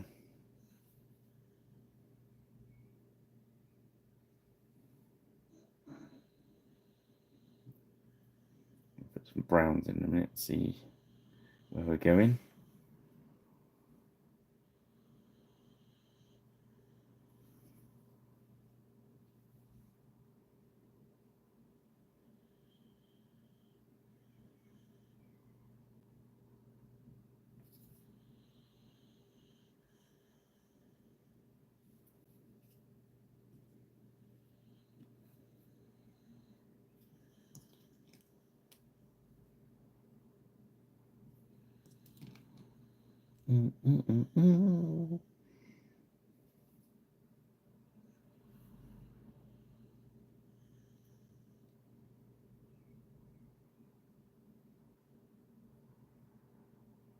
For this batch, I've done very much red and green trues, or green or red, you know what I mean? So I can tell which ones are which when I'm playing.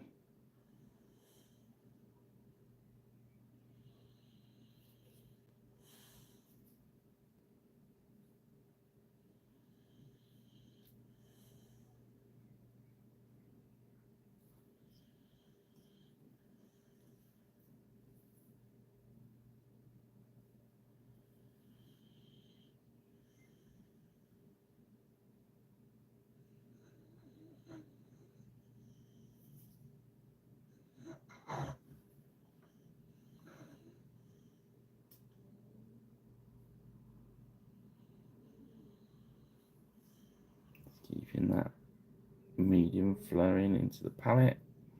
It's quite good now because the wet palette's nearly taken over there.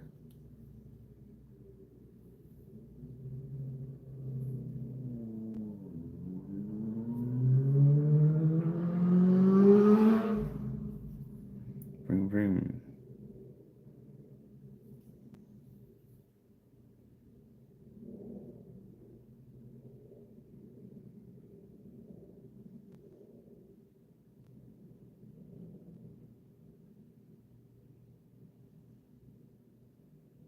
Also, I wasn't sure I was still on camera then. Move my hand off.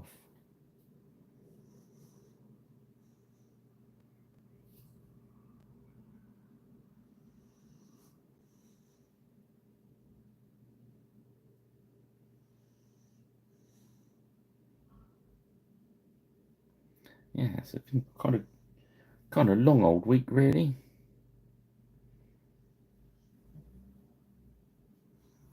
Two mega early starts over the last 2 weekends. It's all catching up with me a little bit.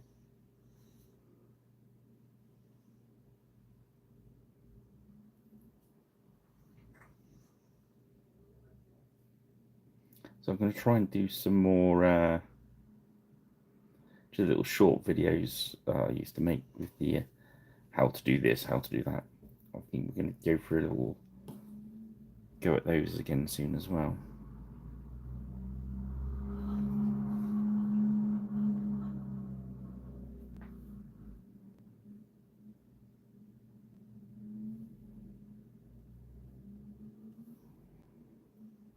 Even try and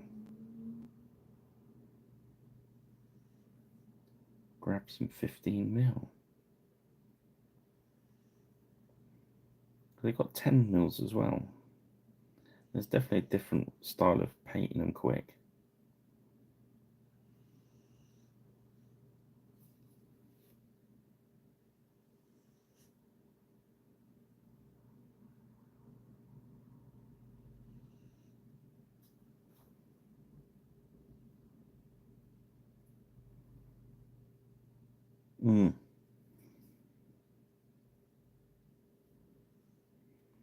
Yeah, I'll try and sort some out as well because they're kind of handy kind of reference ones sometimes, aren't they?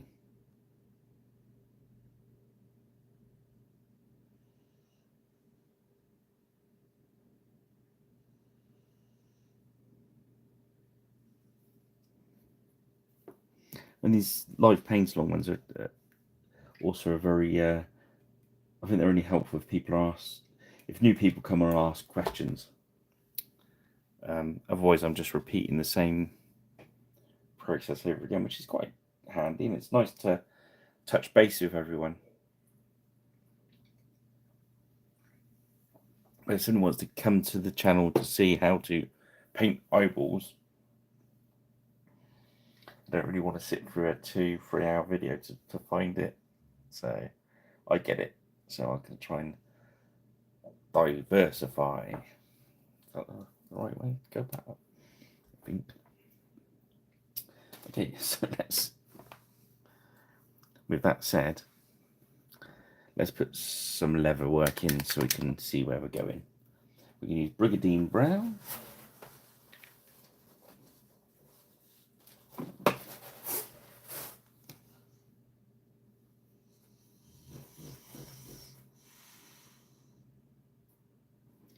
All of them have gone to the same cobbler.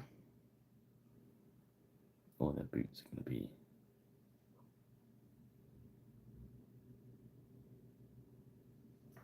base with this.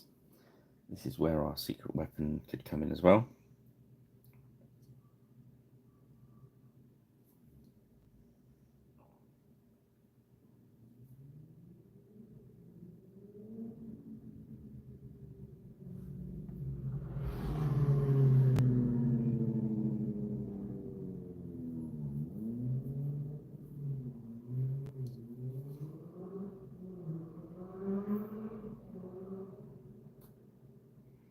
There he goes.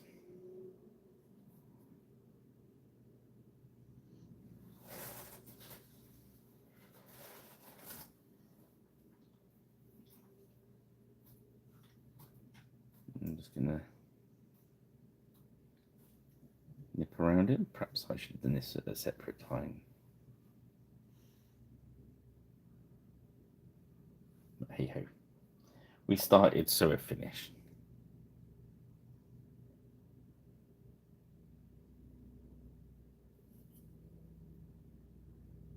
I wasn't too worried about whether we got finished tonight, in fairness, because I thought, well, you've seen me paint these guys before, so.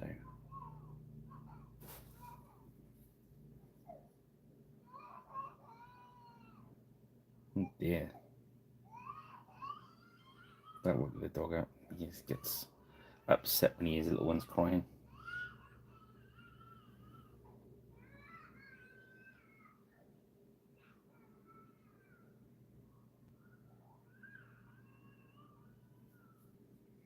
Take the sproglet away.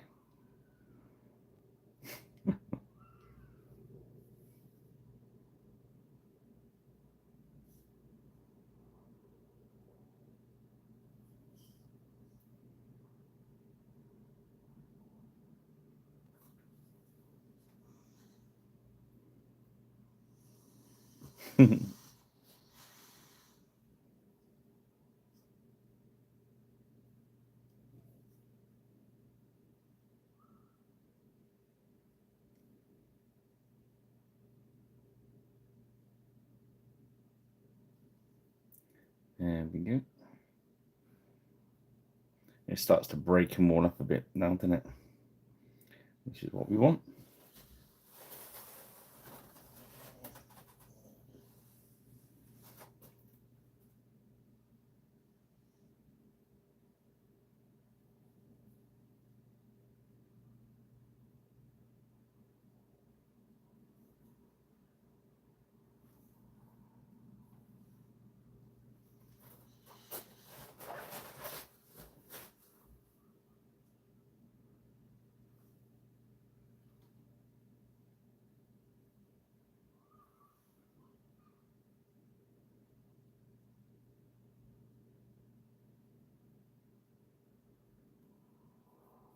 Just add in some medium in there. Just keeps it flowing a little. I think the coverage is so good on the Fanatic paints. Is one thing you can do with them is where we thin them right out. They really cover.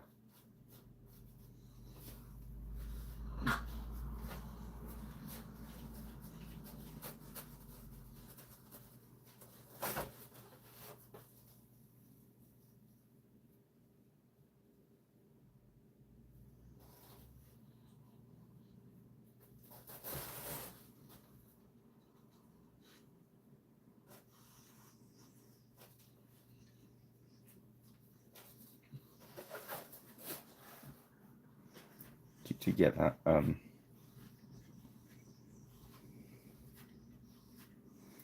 You can get them to tabletop. Well, you can get enough paint on to put them on the table. I don't know if that's tabletop, I don't know. Depends if you ask, I suppose. But you can, if you just want them just painted, it's quite easy to do with the Fanatics, I think.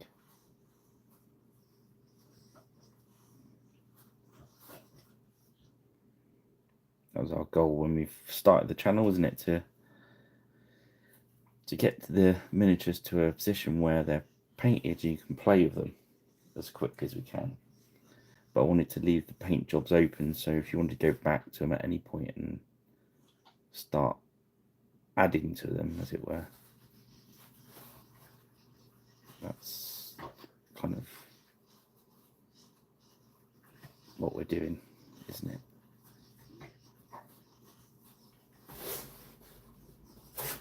So by the time we stop tonight, these should be somewhere close to being able to use them.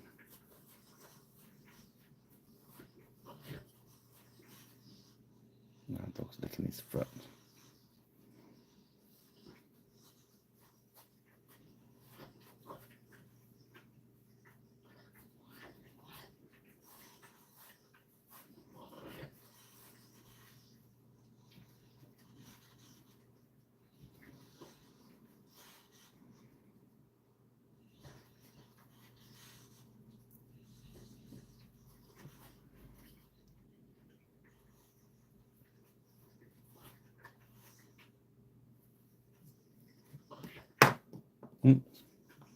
I keep forgetting how long the space is.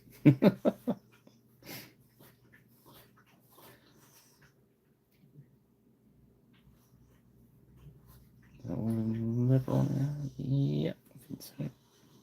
Oh no, it's belt.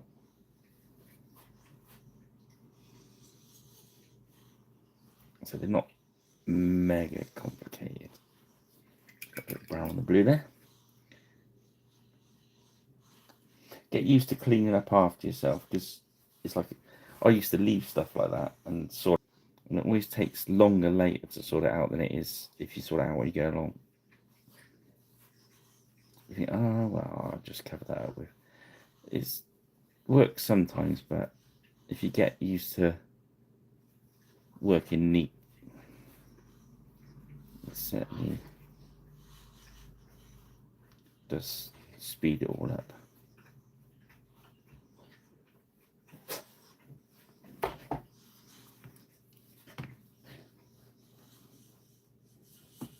Yeah, that sort of thing, isn't it? I think it's different for everyone, isn't it? In some people's tabletop is, I've got them out of the box. Well, recently is doing I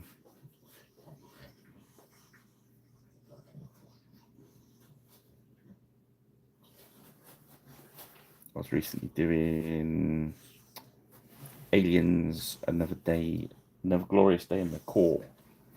I keep saying corpse. Excuse me. But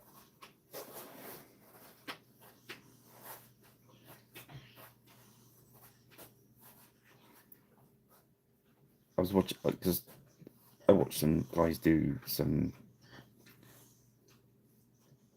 I was going to do a Pirate Ridge Plays kind of battle report kind of thing. So I watched a couple. There is others out there, and there's people playing it without painting it. Like, you know, I get it, because the aliens are black and the marines are green and what have you in the different plastics, but why wouldn't you just paint them? Yeah, add some flavour to the game.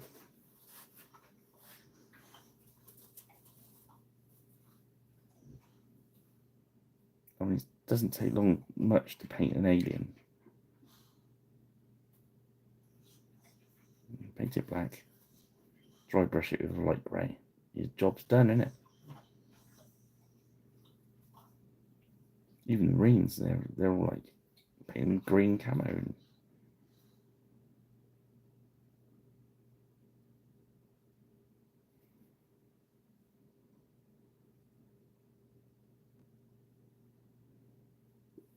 I do like the game.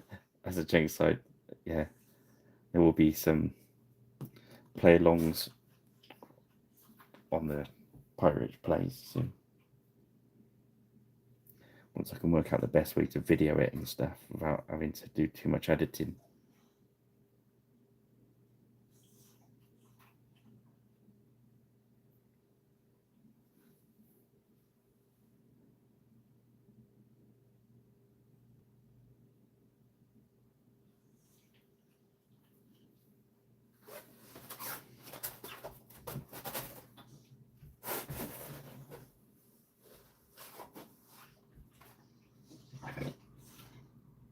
There's a show on Sunday, I believe. It's Vanquish.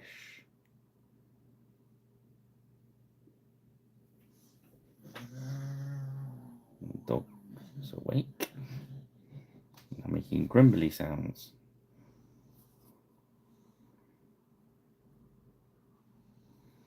Considering going there, I like that show. It's a little tiny hall. I'm trying to remember the name of the place.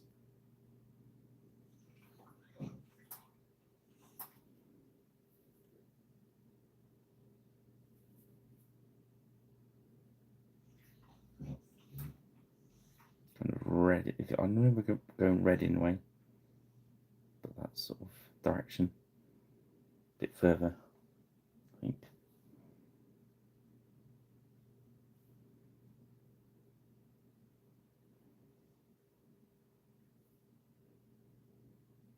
Nice to knit to a show without having to run a stand for a change.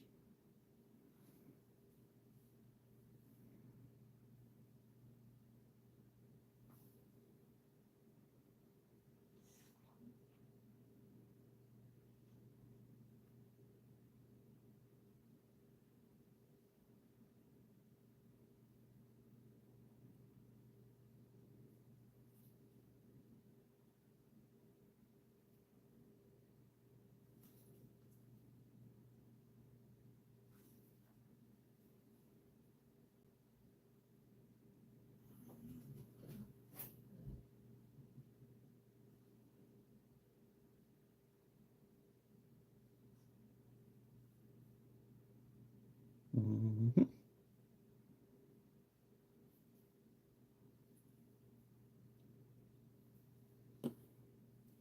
Putting that level on starts to break the colours down now, so we'll really start to see what we got. You know what I mean?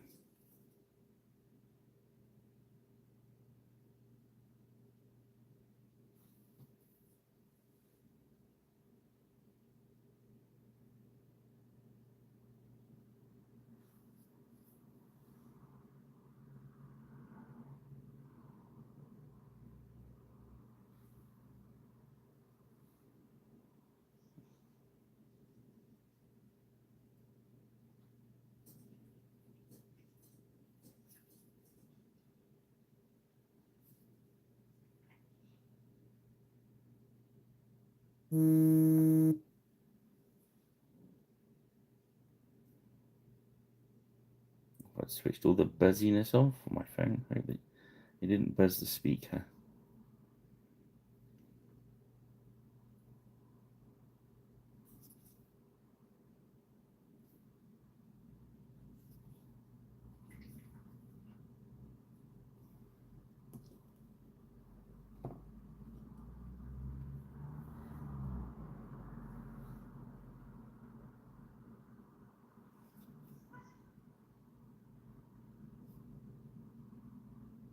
There we go.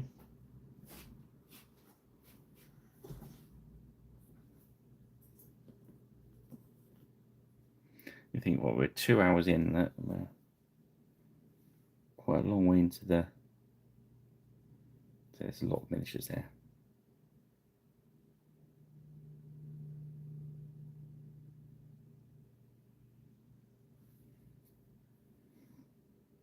didn't totally want to throw paint at them because they're better miniatures than that, you know.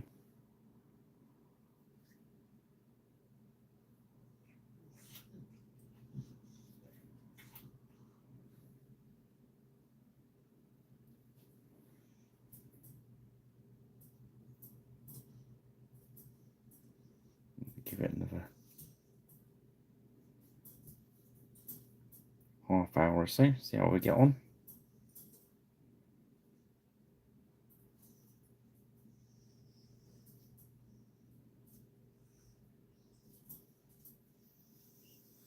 So I could speed that up by using the Vallejo's special weapon, secret weapon, sorry. The chosen go the my favourite levery way at the moment is the Brigandine Brown, bootstrap brown, and the actual leather as the highlight. But then again, if you think about that's what adds the extra steps in, which I was talking about earlier. But I think when you haven't got a lot of flesh, you need to find some way to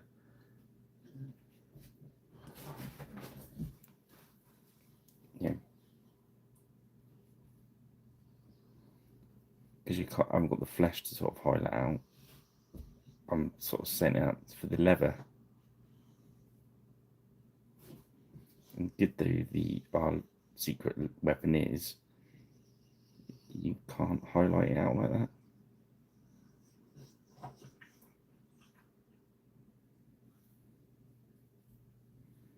Yeah, I like the front rank stuff.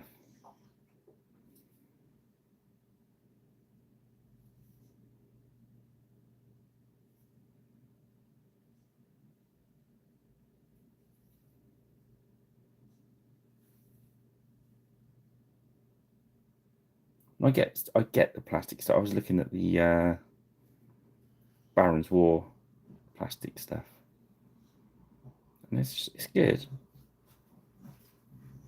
I just looked at the front rank stuff and thought,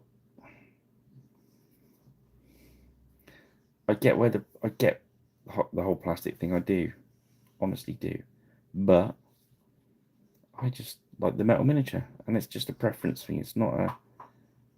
I think I've heard it all. It shows when people say, oh, "This is better. This is better." It's not. It's just different. Things are really different, and you just choose what you like. And for the extra cost, I mean, right, the plastic's cheaper. You can't argue that, but as an overall cost of stuff, it's not like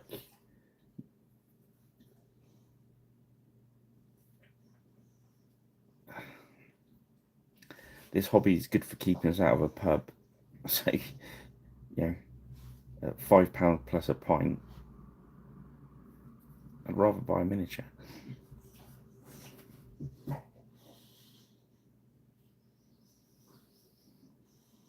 He lasts longer. And they don't make you hurt your arm when you're doing bass solos behind it.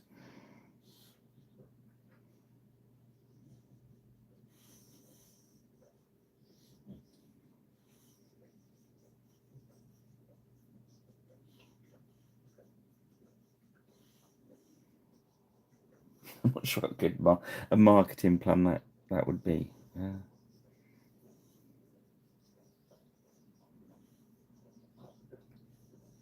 Yeah, absolutely spot on cubes.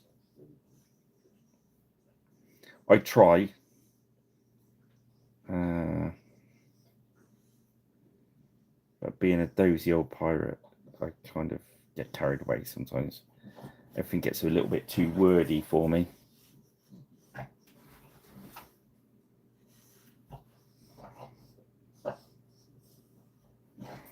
Sometimes I explain it saying, "That's shit." Pardon my French, everybody. I say, "That's shit. That's much better." Well, actually, I mean, what I'm actually saying, if you kind of use the book of pirate kind of translation, is I prefer this one.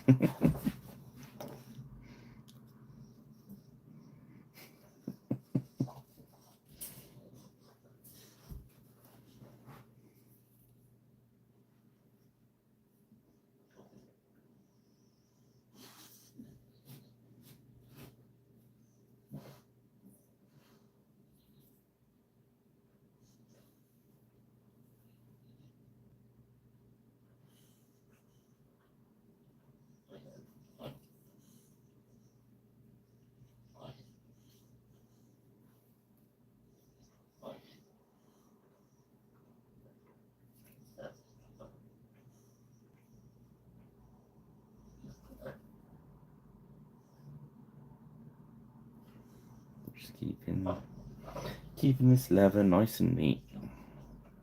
I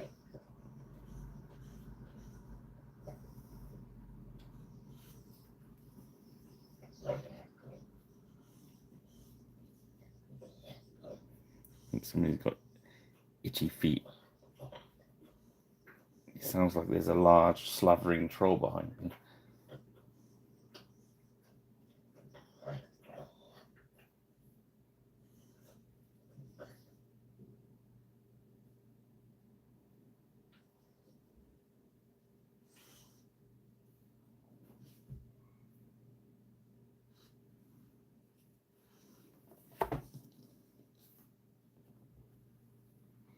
I think it's quite a long way in 2 hours.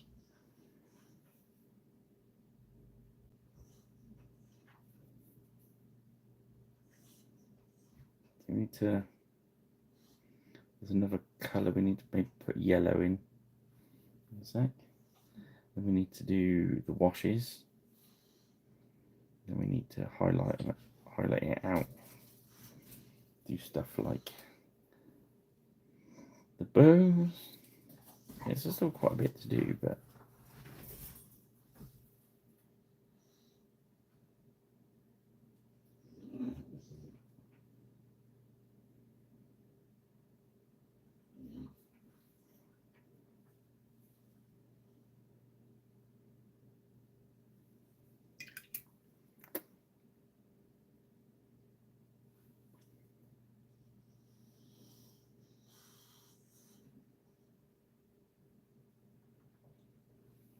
we'll probably do tomorrow to finish off the Chaos Dwarfs. And then spend some time finishing these off.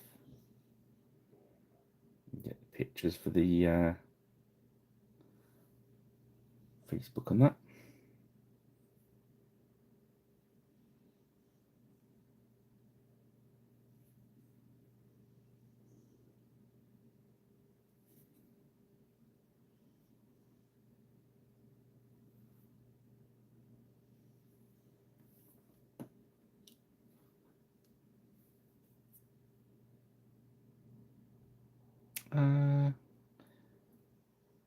I'm not sure. It sounds like he should have. I think you're probably right. I know a couple of guys that would know.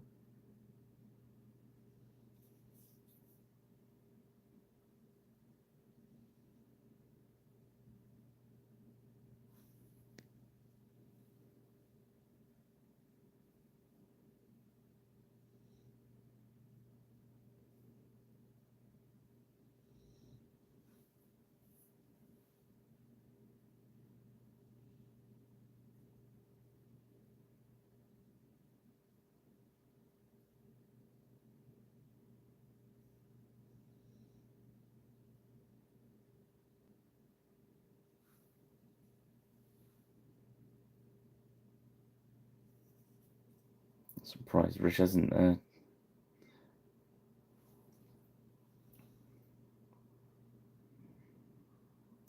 quoted it for us yet.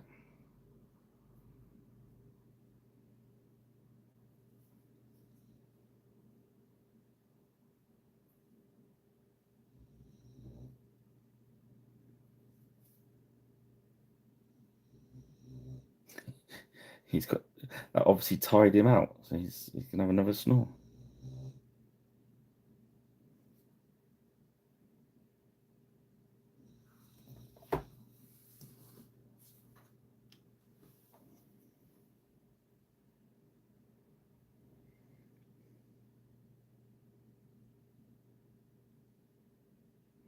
Yeah, met a guy, another painter,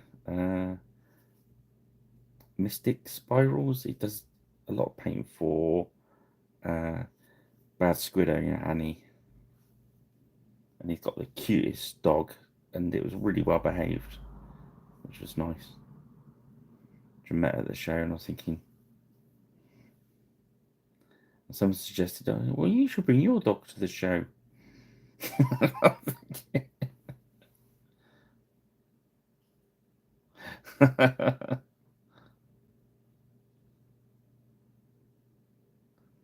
Troll sat alone on his seat of stone, and munched and mumbled a bare old bone. For many a year he gnawed near, for meat was hard to come by, done by, gone by.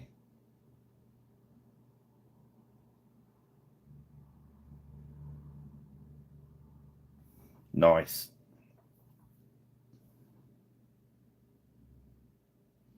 I'm probably going to get told off copyright.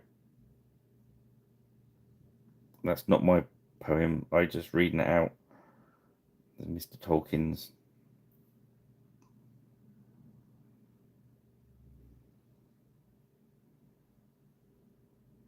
Just in case AI has got my case.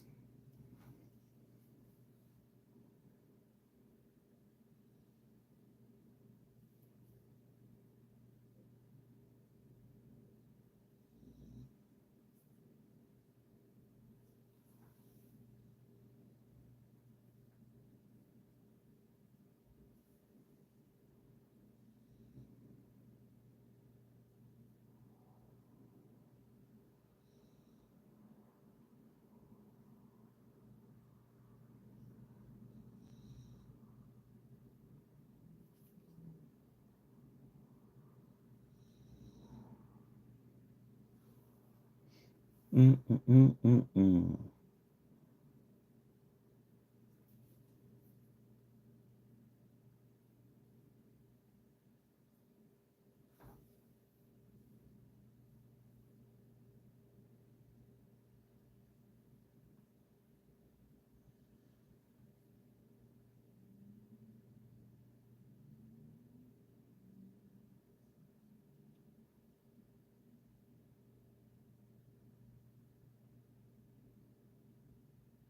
Hmm. Cheers, Rich.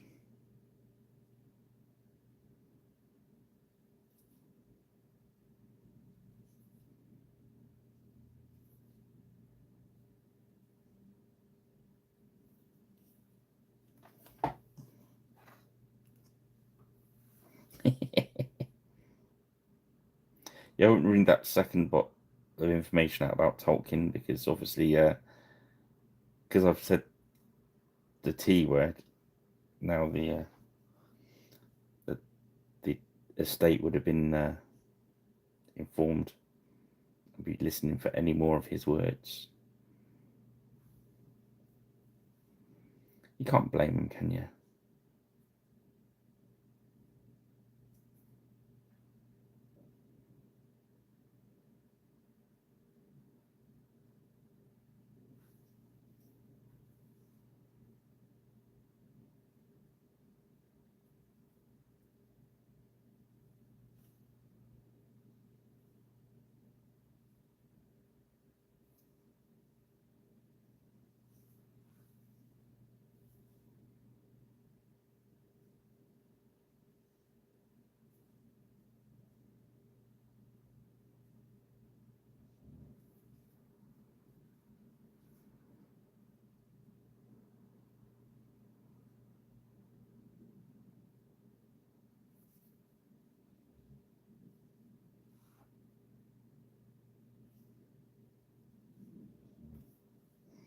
Mm-hmm.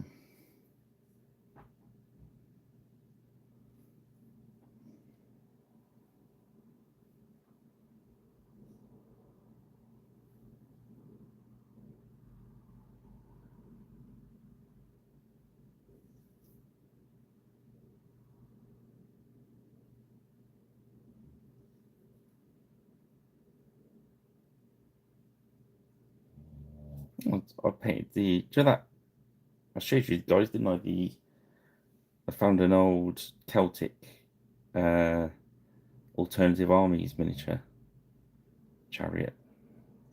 I've been kicking around under the desk for like 30 years.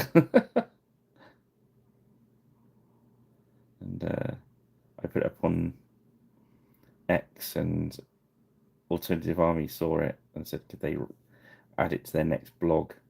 Which they did. And they did a really nice little write up on it. The pictures look really good on their blog. I don't know what they've done to enhance my crappy photography, but they did. And yeah, they've done a really good job of making it look nice, because my photograph wasn't as good, so they obviously took some of the glare off it or something.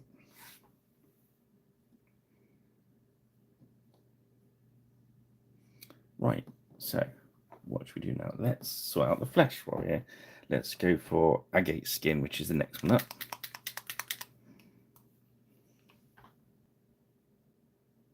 I do like this stuff. There's some scythe, isn't it? The like elfy kind of things. I've always really liked those. So we're just going to highlight our flesh out.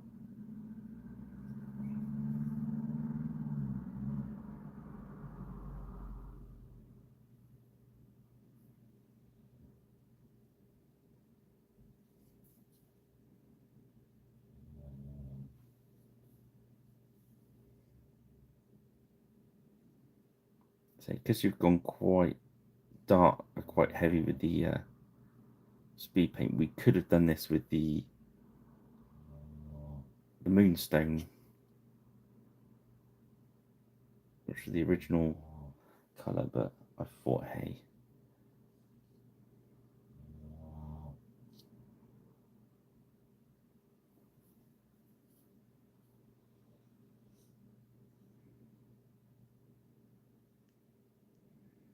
yeah, I've always kind of like had a soft spot for their stuff.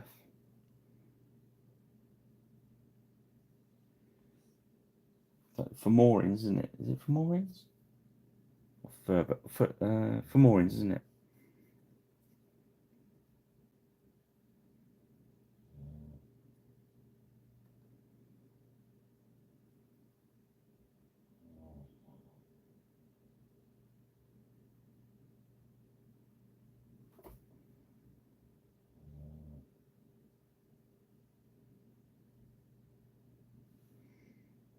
One of the big early miniatures I got from theirs was the Skelly crossbow, wasn't it? They used to do like a blister. They probably still do. They still do all the miniatures from back in the day. I didn't know this, of course, and I bought. I was buying the scythe at conventions and on eBay and stuff, and getting them in ones and twos and stuff. And I saw on their website, I thought I could just order the whole army.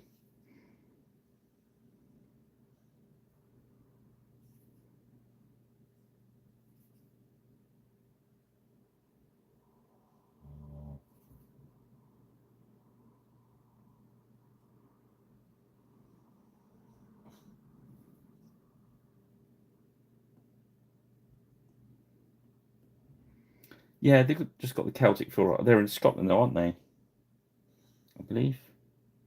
So it's nose, forehead, cheek, chin, thumb, top of the hand. This is where we're dropping our highlights. Top of the hand that's facing the sun. Knuckles.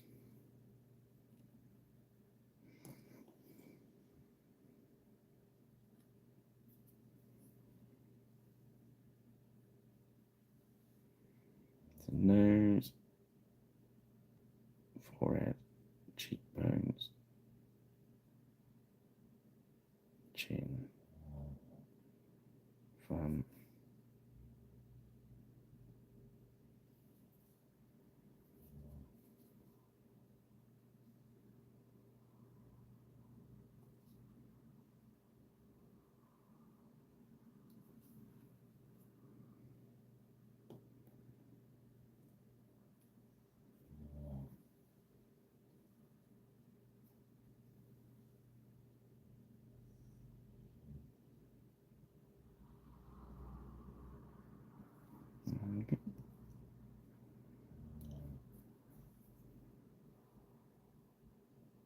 Dropping a little bit of down the nose, cheekbones.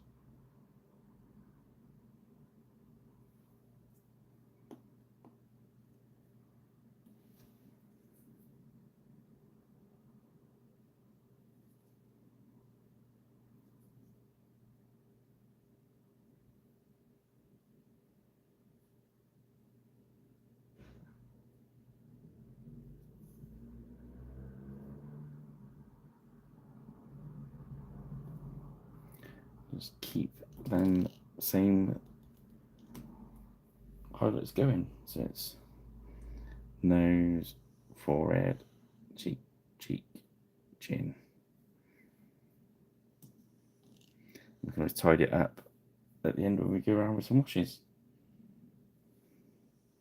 Nose, forehead, cheek, chin. Top of that thumb there. Looking for the areas of pointing up towards the light. Back of his knuckles there.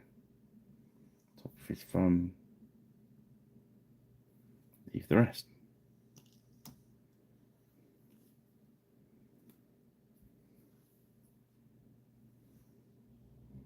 Down the nose, forehead, cheek, chin.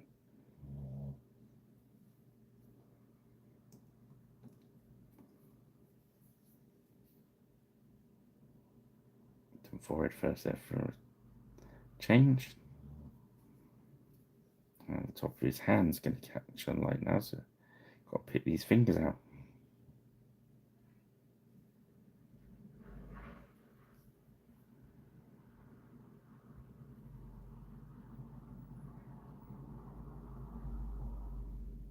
Okay.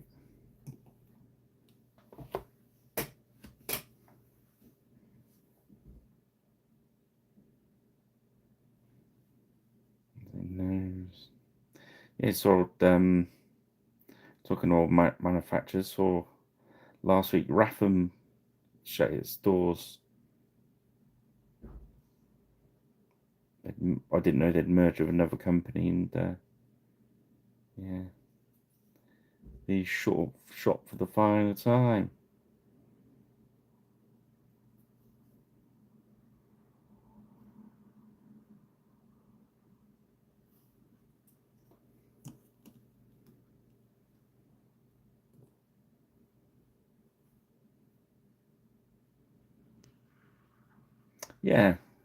Yeah, some. I think the rose skin tone's the nice one. Nice. If I'm, yeah, I think they are.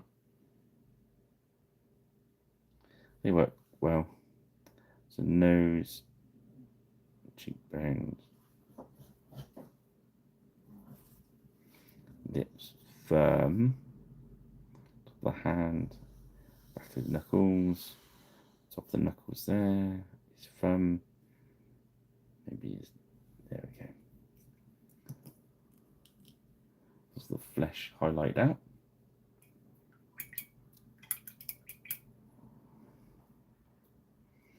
Right. So it's 2.5 hours. That's not bad. So 4, 8, 12. So that's 16 miniatures we've got. I'd just imagine we're, what, 2/3 of the way there? Maybe just over half, somewhere around there. We'll start working in some fawn colours on some of these, and some whites and yellows. We do some washes quick while we're here. So you can see what that red's going to look like. What the hammer and tongs. Yeah, it just goes well with the levy as well.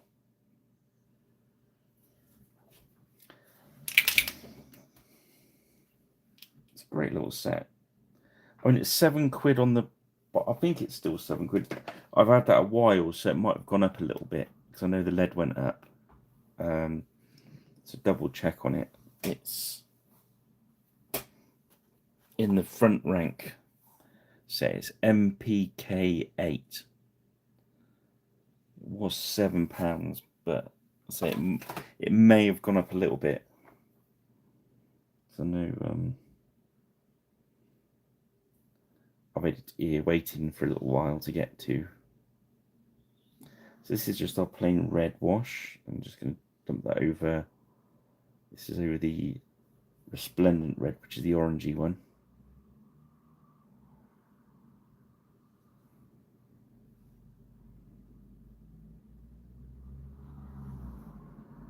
And this is the other one. This is the abomination gore.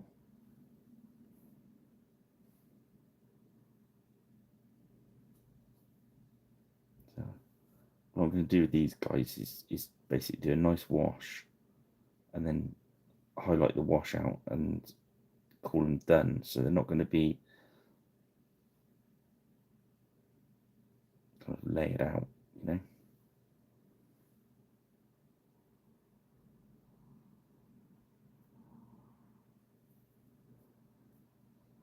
Okay.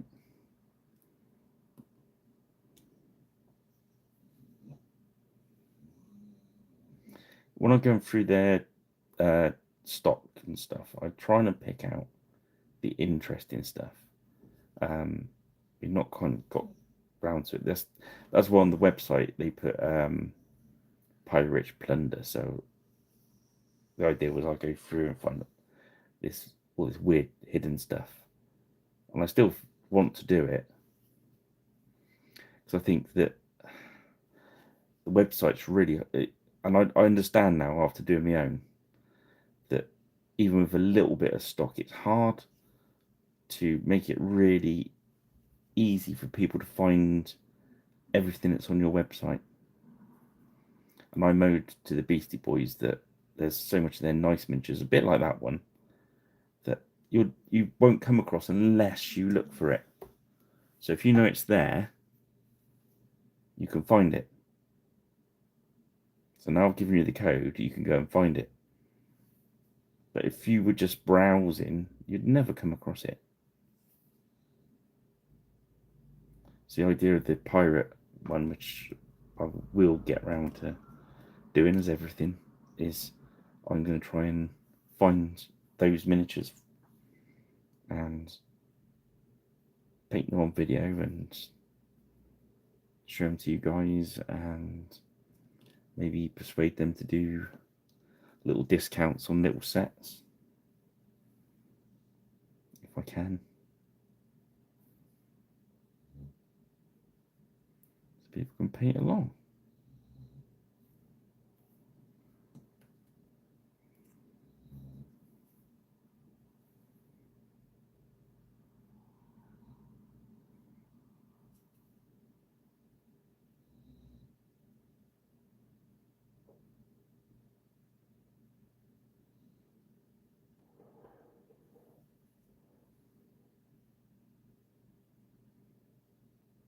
Yeah, there's good ones in there, aren't there?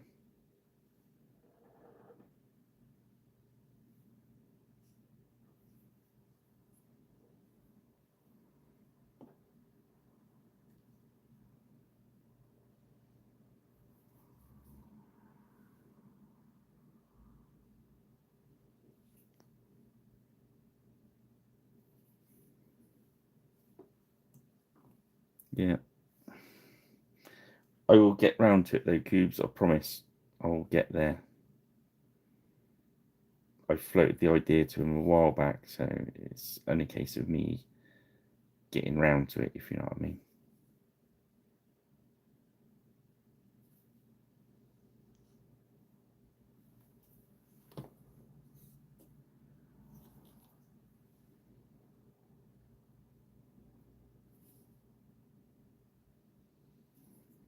I thought maybe if I find the miniature. No. But if I find the miniature at the start of the month and then ask them if they'd put it on special for that month and then paint it at the end of the month. Do you know what I mean? Then it gives people a chance to order one up. Then we could sit down and paint it together. That'd be Wouldn't that be cool? So I'm going to just drop blue on the blue. You guessed it, then we're going to do green on the green. I'm doing all these before we do, obviously, before we do the lighter colours, for the obvious reason.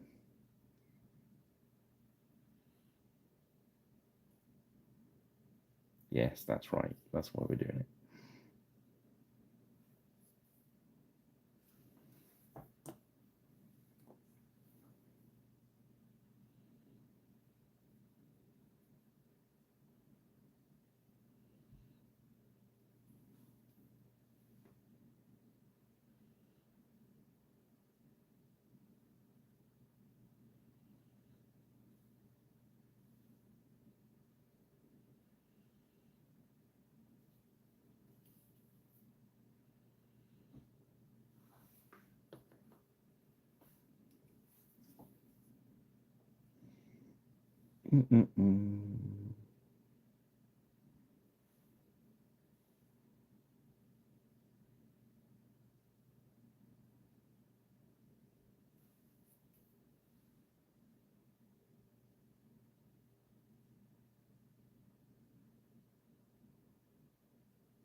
So I'm just going to dump the blue on the blue.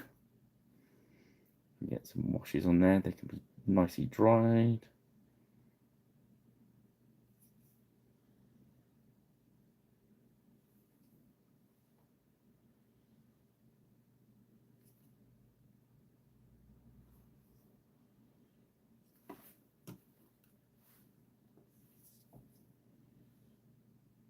They're quite not bad effort.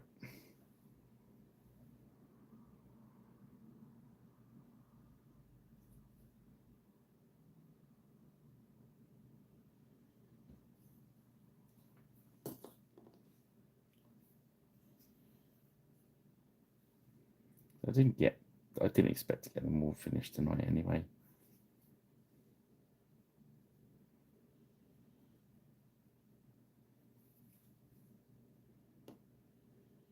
Quite a productive session though.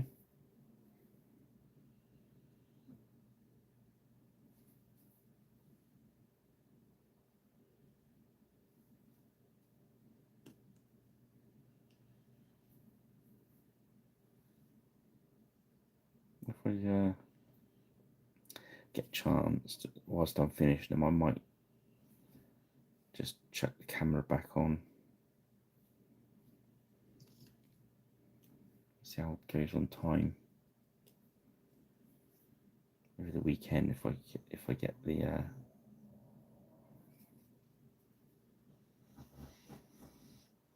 if it's quiet enough.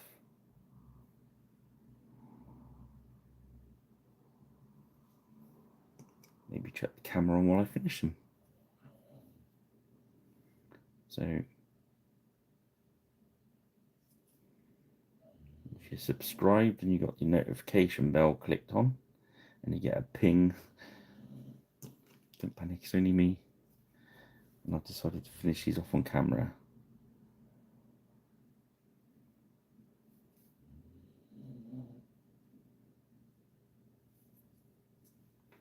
So it goes tomorrow with the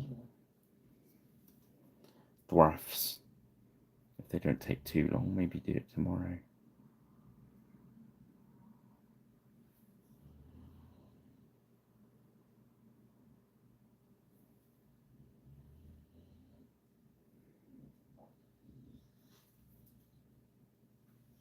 No, Kubler's dying to see what this one's going to be like when it's finished.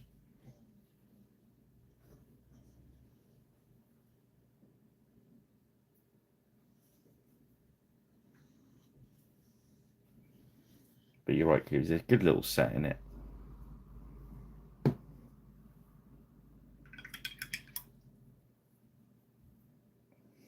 Well, I think we'll hold it there. So that's 2.5 hours. Let's have a look at what we've got. So I think I'm going to start adding the lighter colours into these guys. Or actually, we'll just do the green before we go. So then they can all be dried off for the morning. bung the green tone on as well. Did I not bung the green tone on? Is that blue?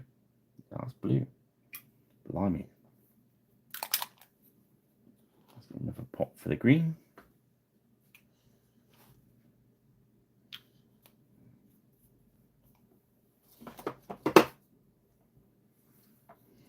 Just chuck some of that on. Nice, with that light green will just calm down when this is on. And then when he's lacquered and you got the dulls it off,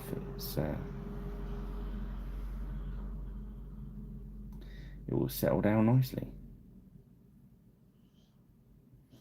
Just making sure we don't leave any big puddles of it around. Okay, so this really bright green that with the wash over it will look really cool. There we go. As long as you don't leave massive puddles in it. So that's where we'll leave him tonight. Let's get these ones green so we can have a look on the way through when we do the green. And then we're going to stop in a minute. But I think we're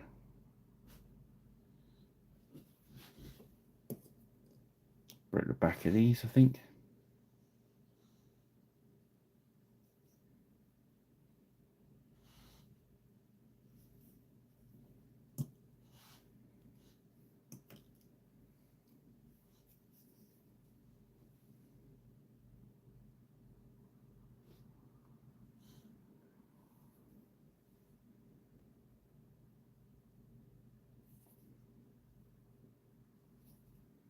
So obviously where we've gone quite thin on that green over the centerfold undercoat, when we come back in with this, it kind of gives us our mid-tone back. It's weird. So it's almost you're doing what the speed paint does, but I think it's worth the extra step, if you know what I mean.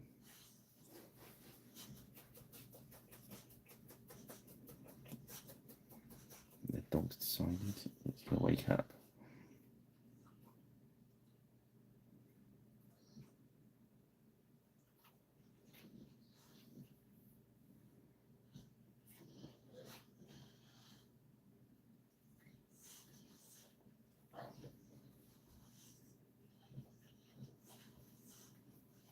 Okay.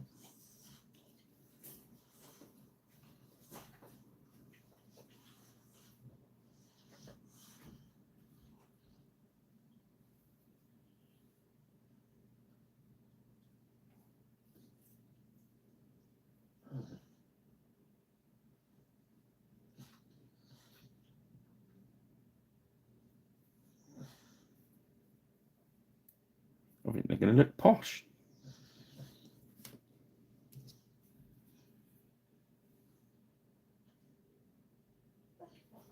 I think these front rank always doing their fairness.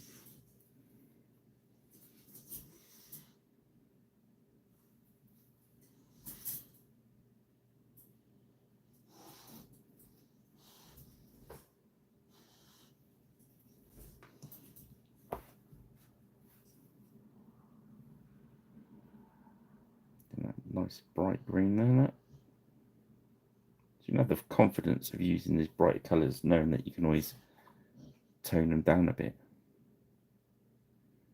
They're not totally to your liking.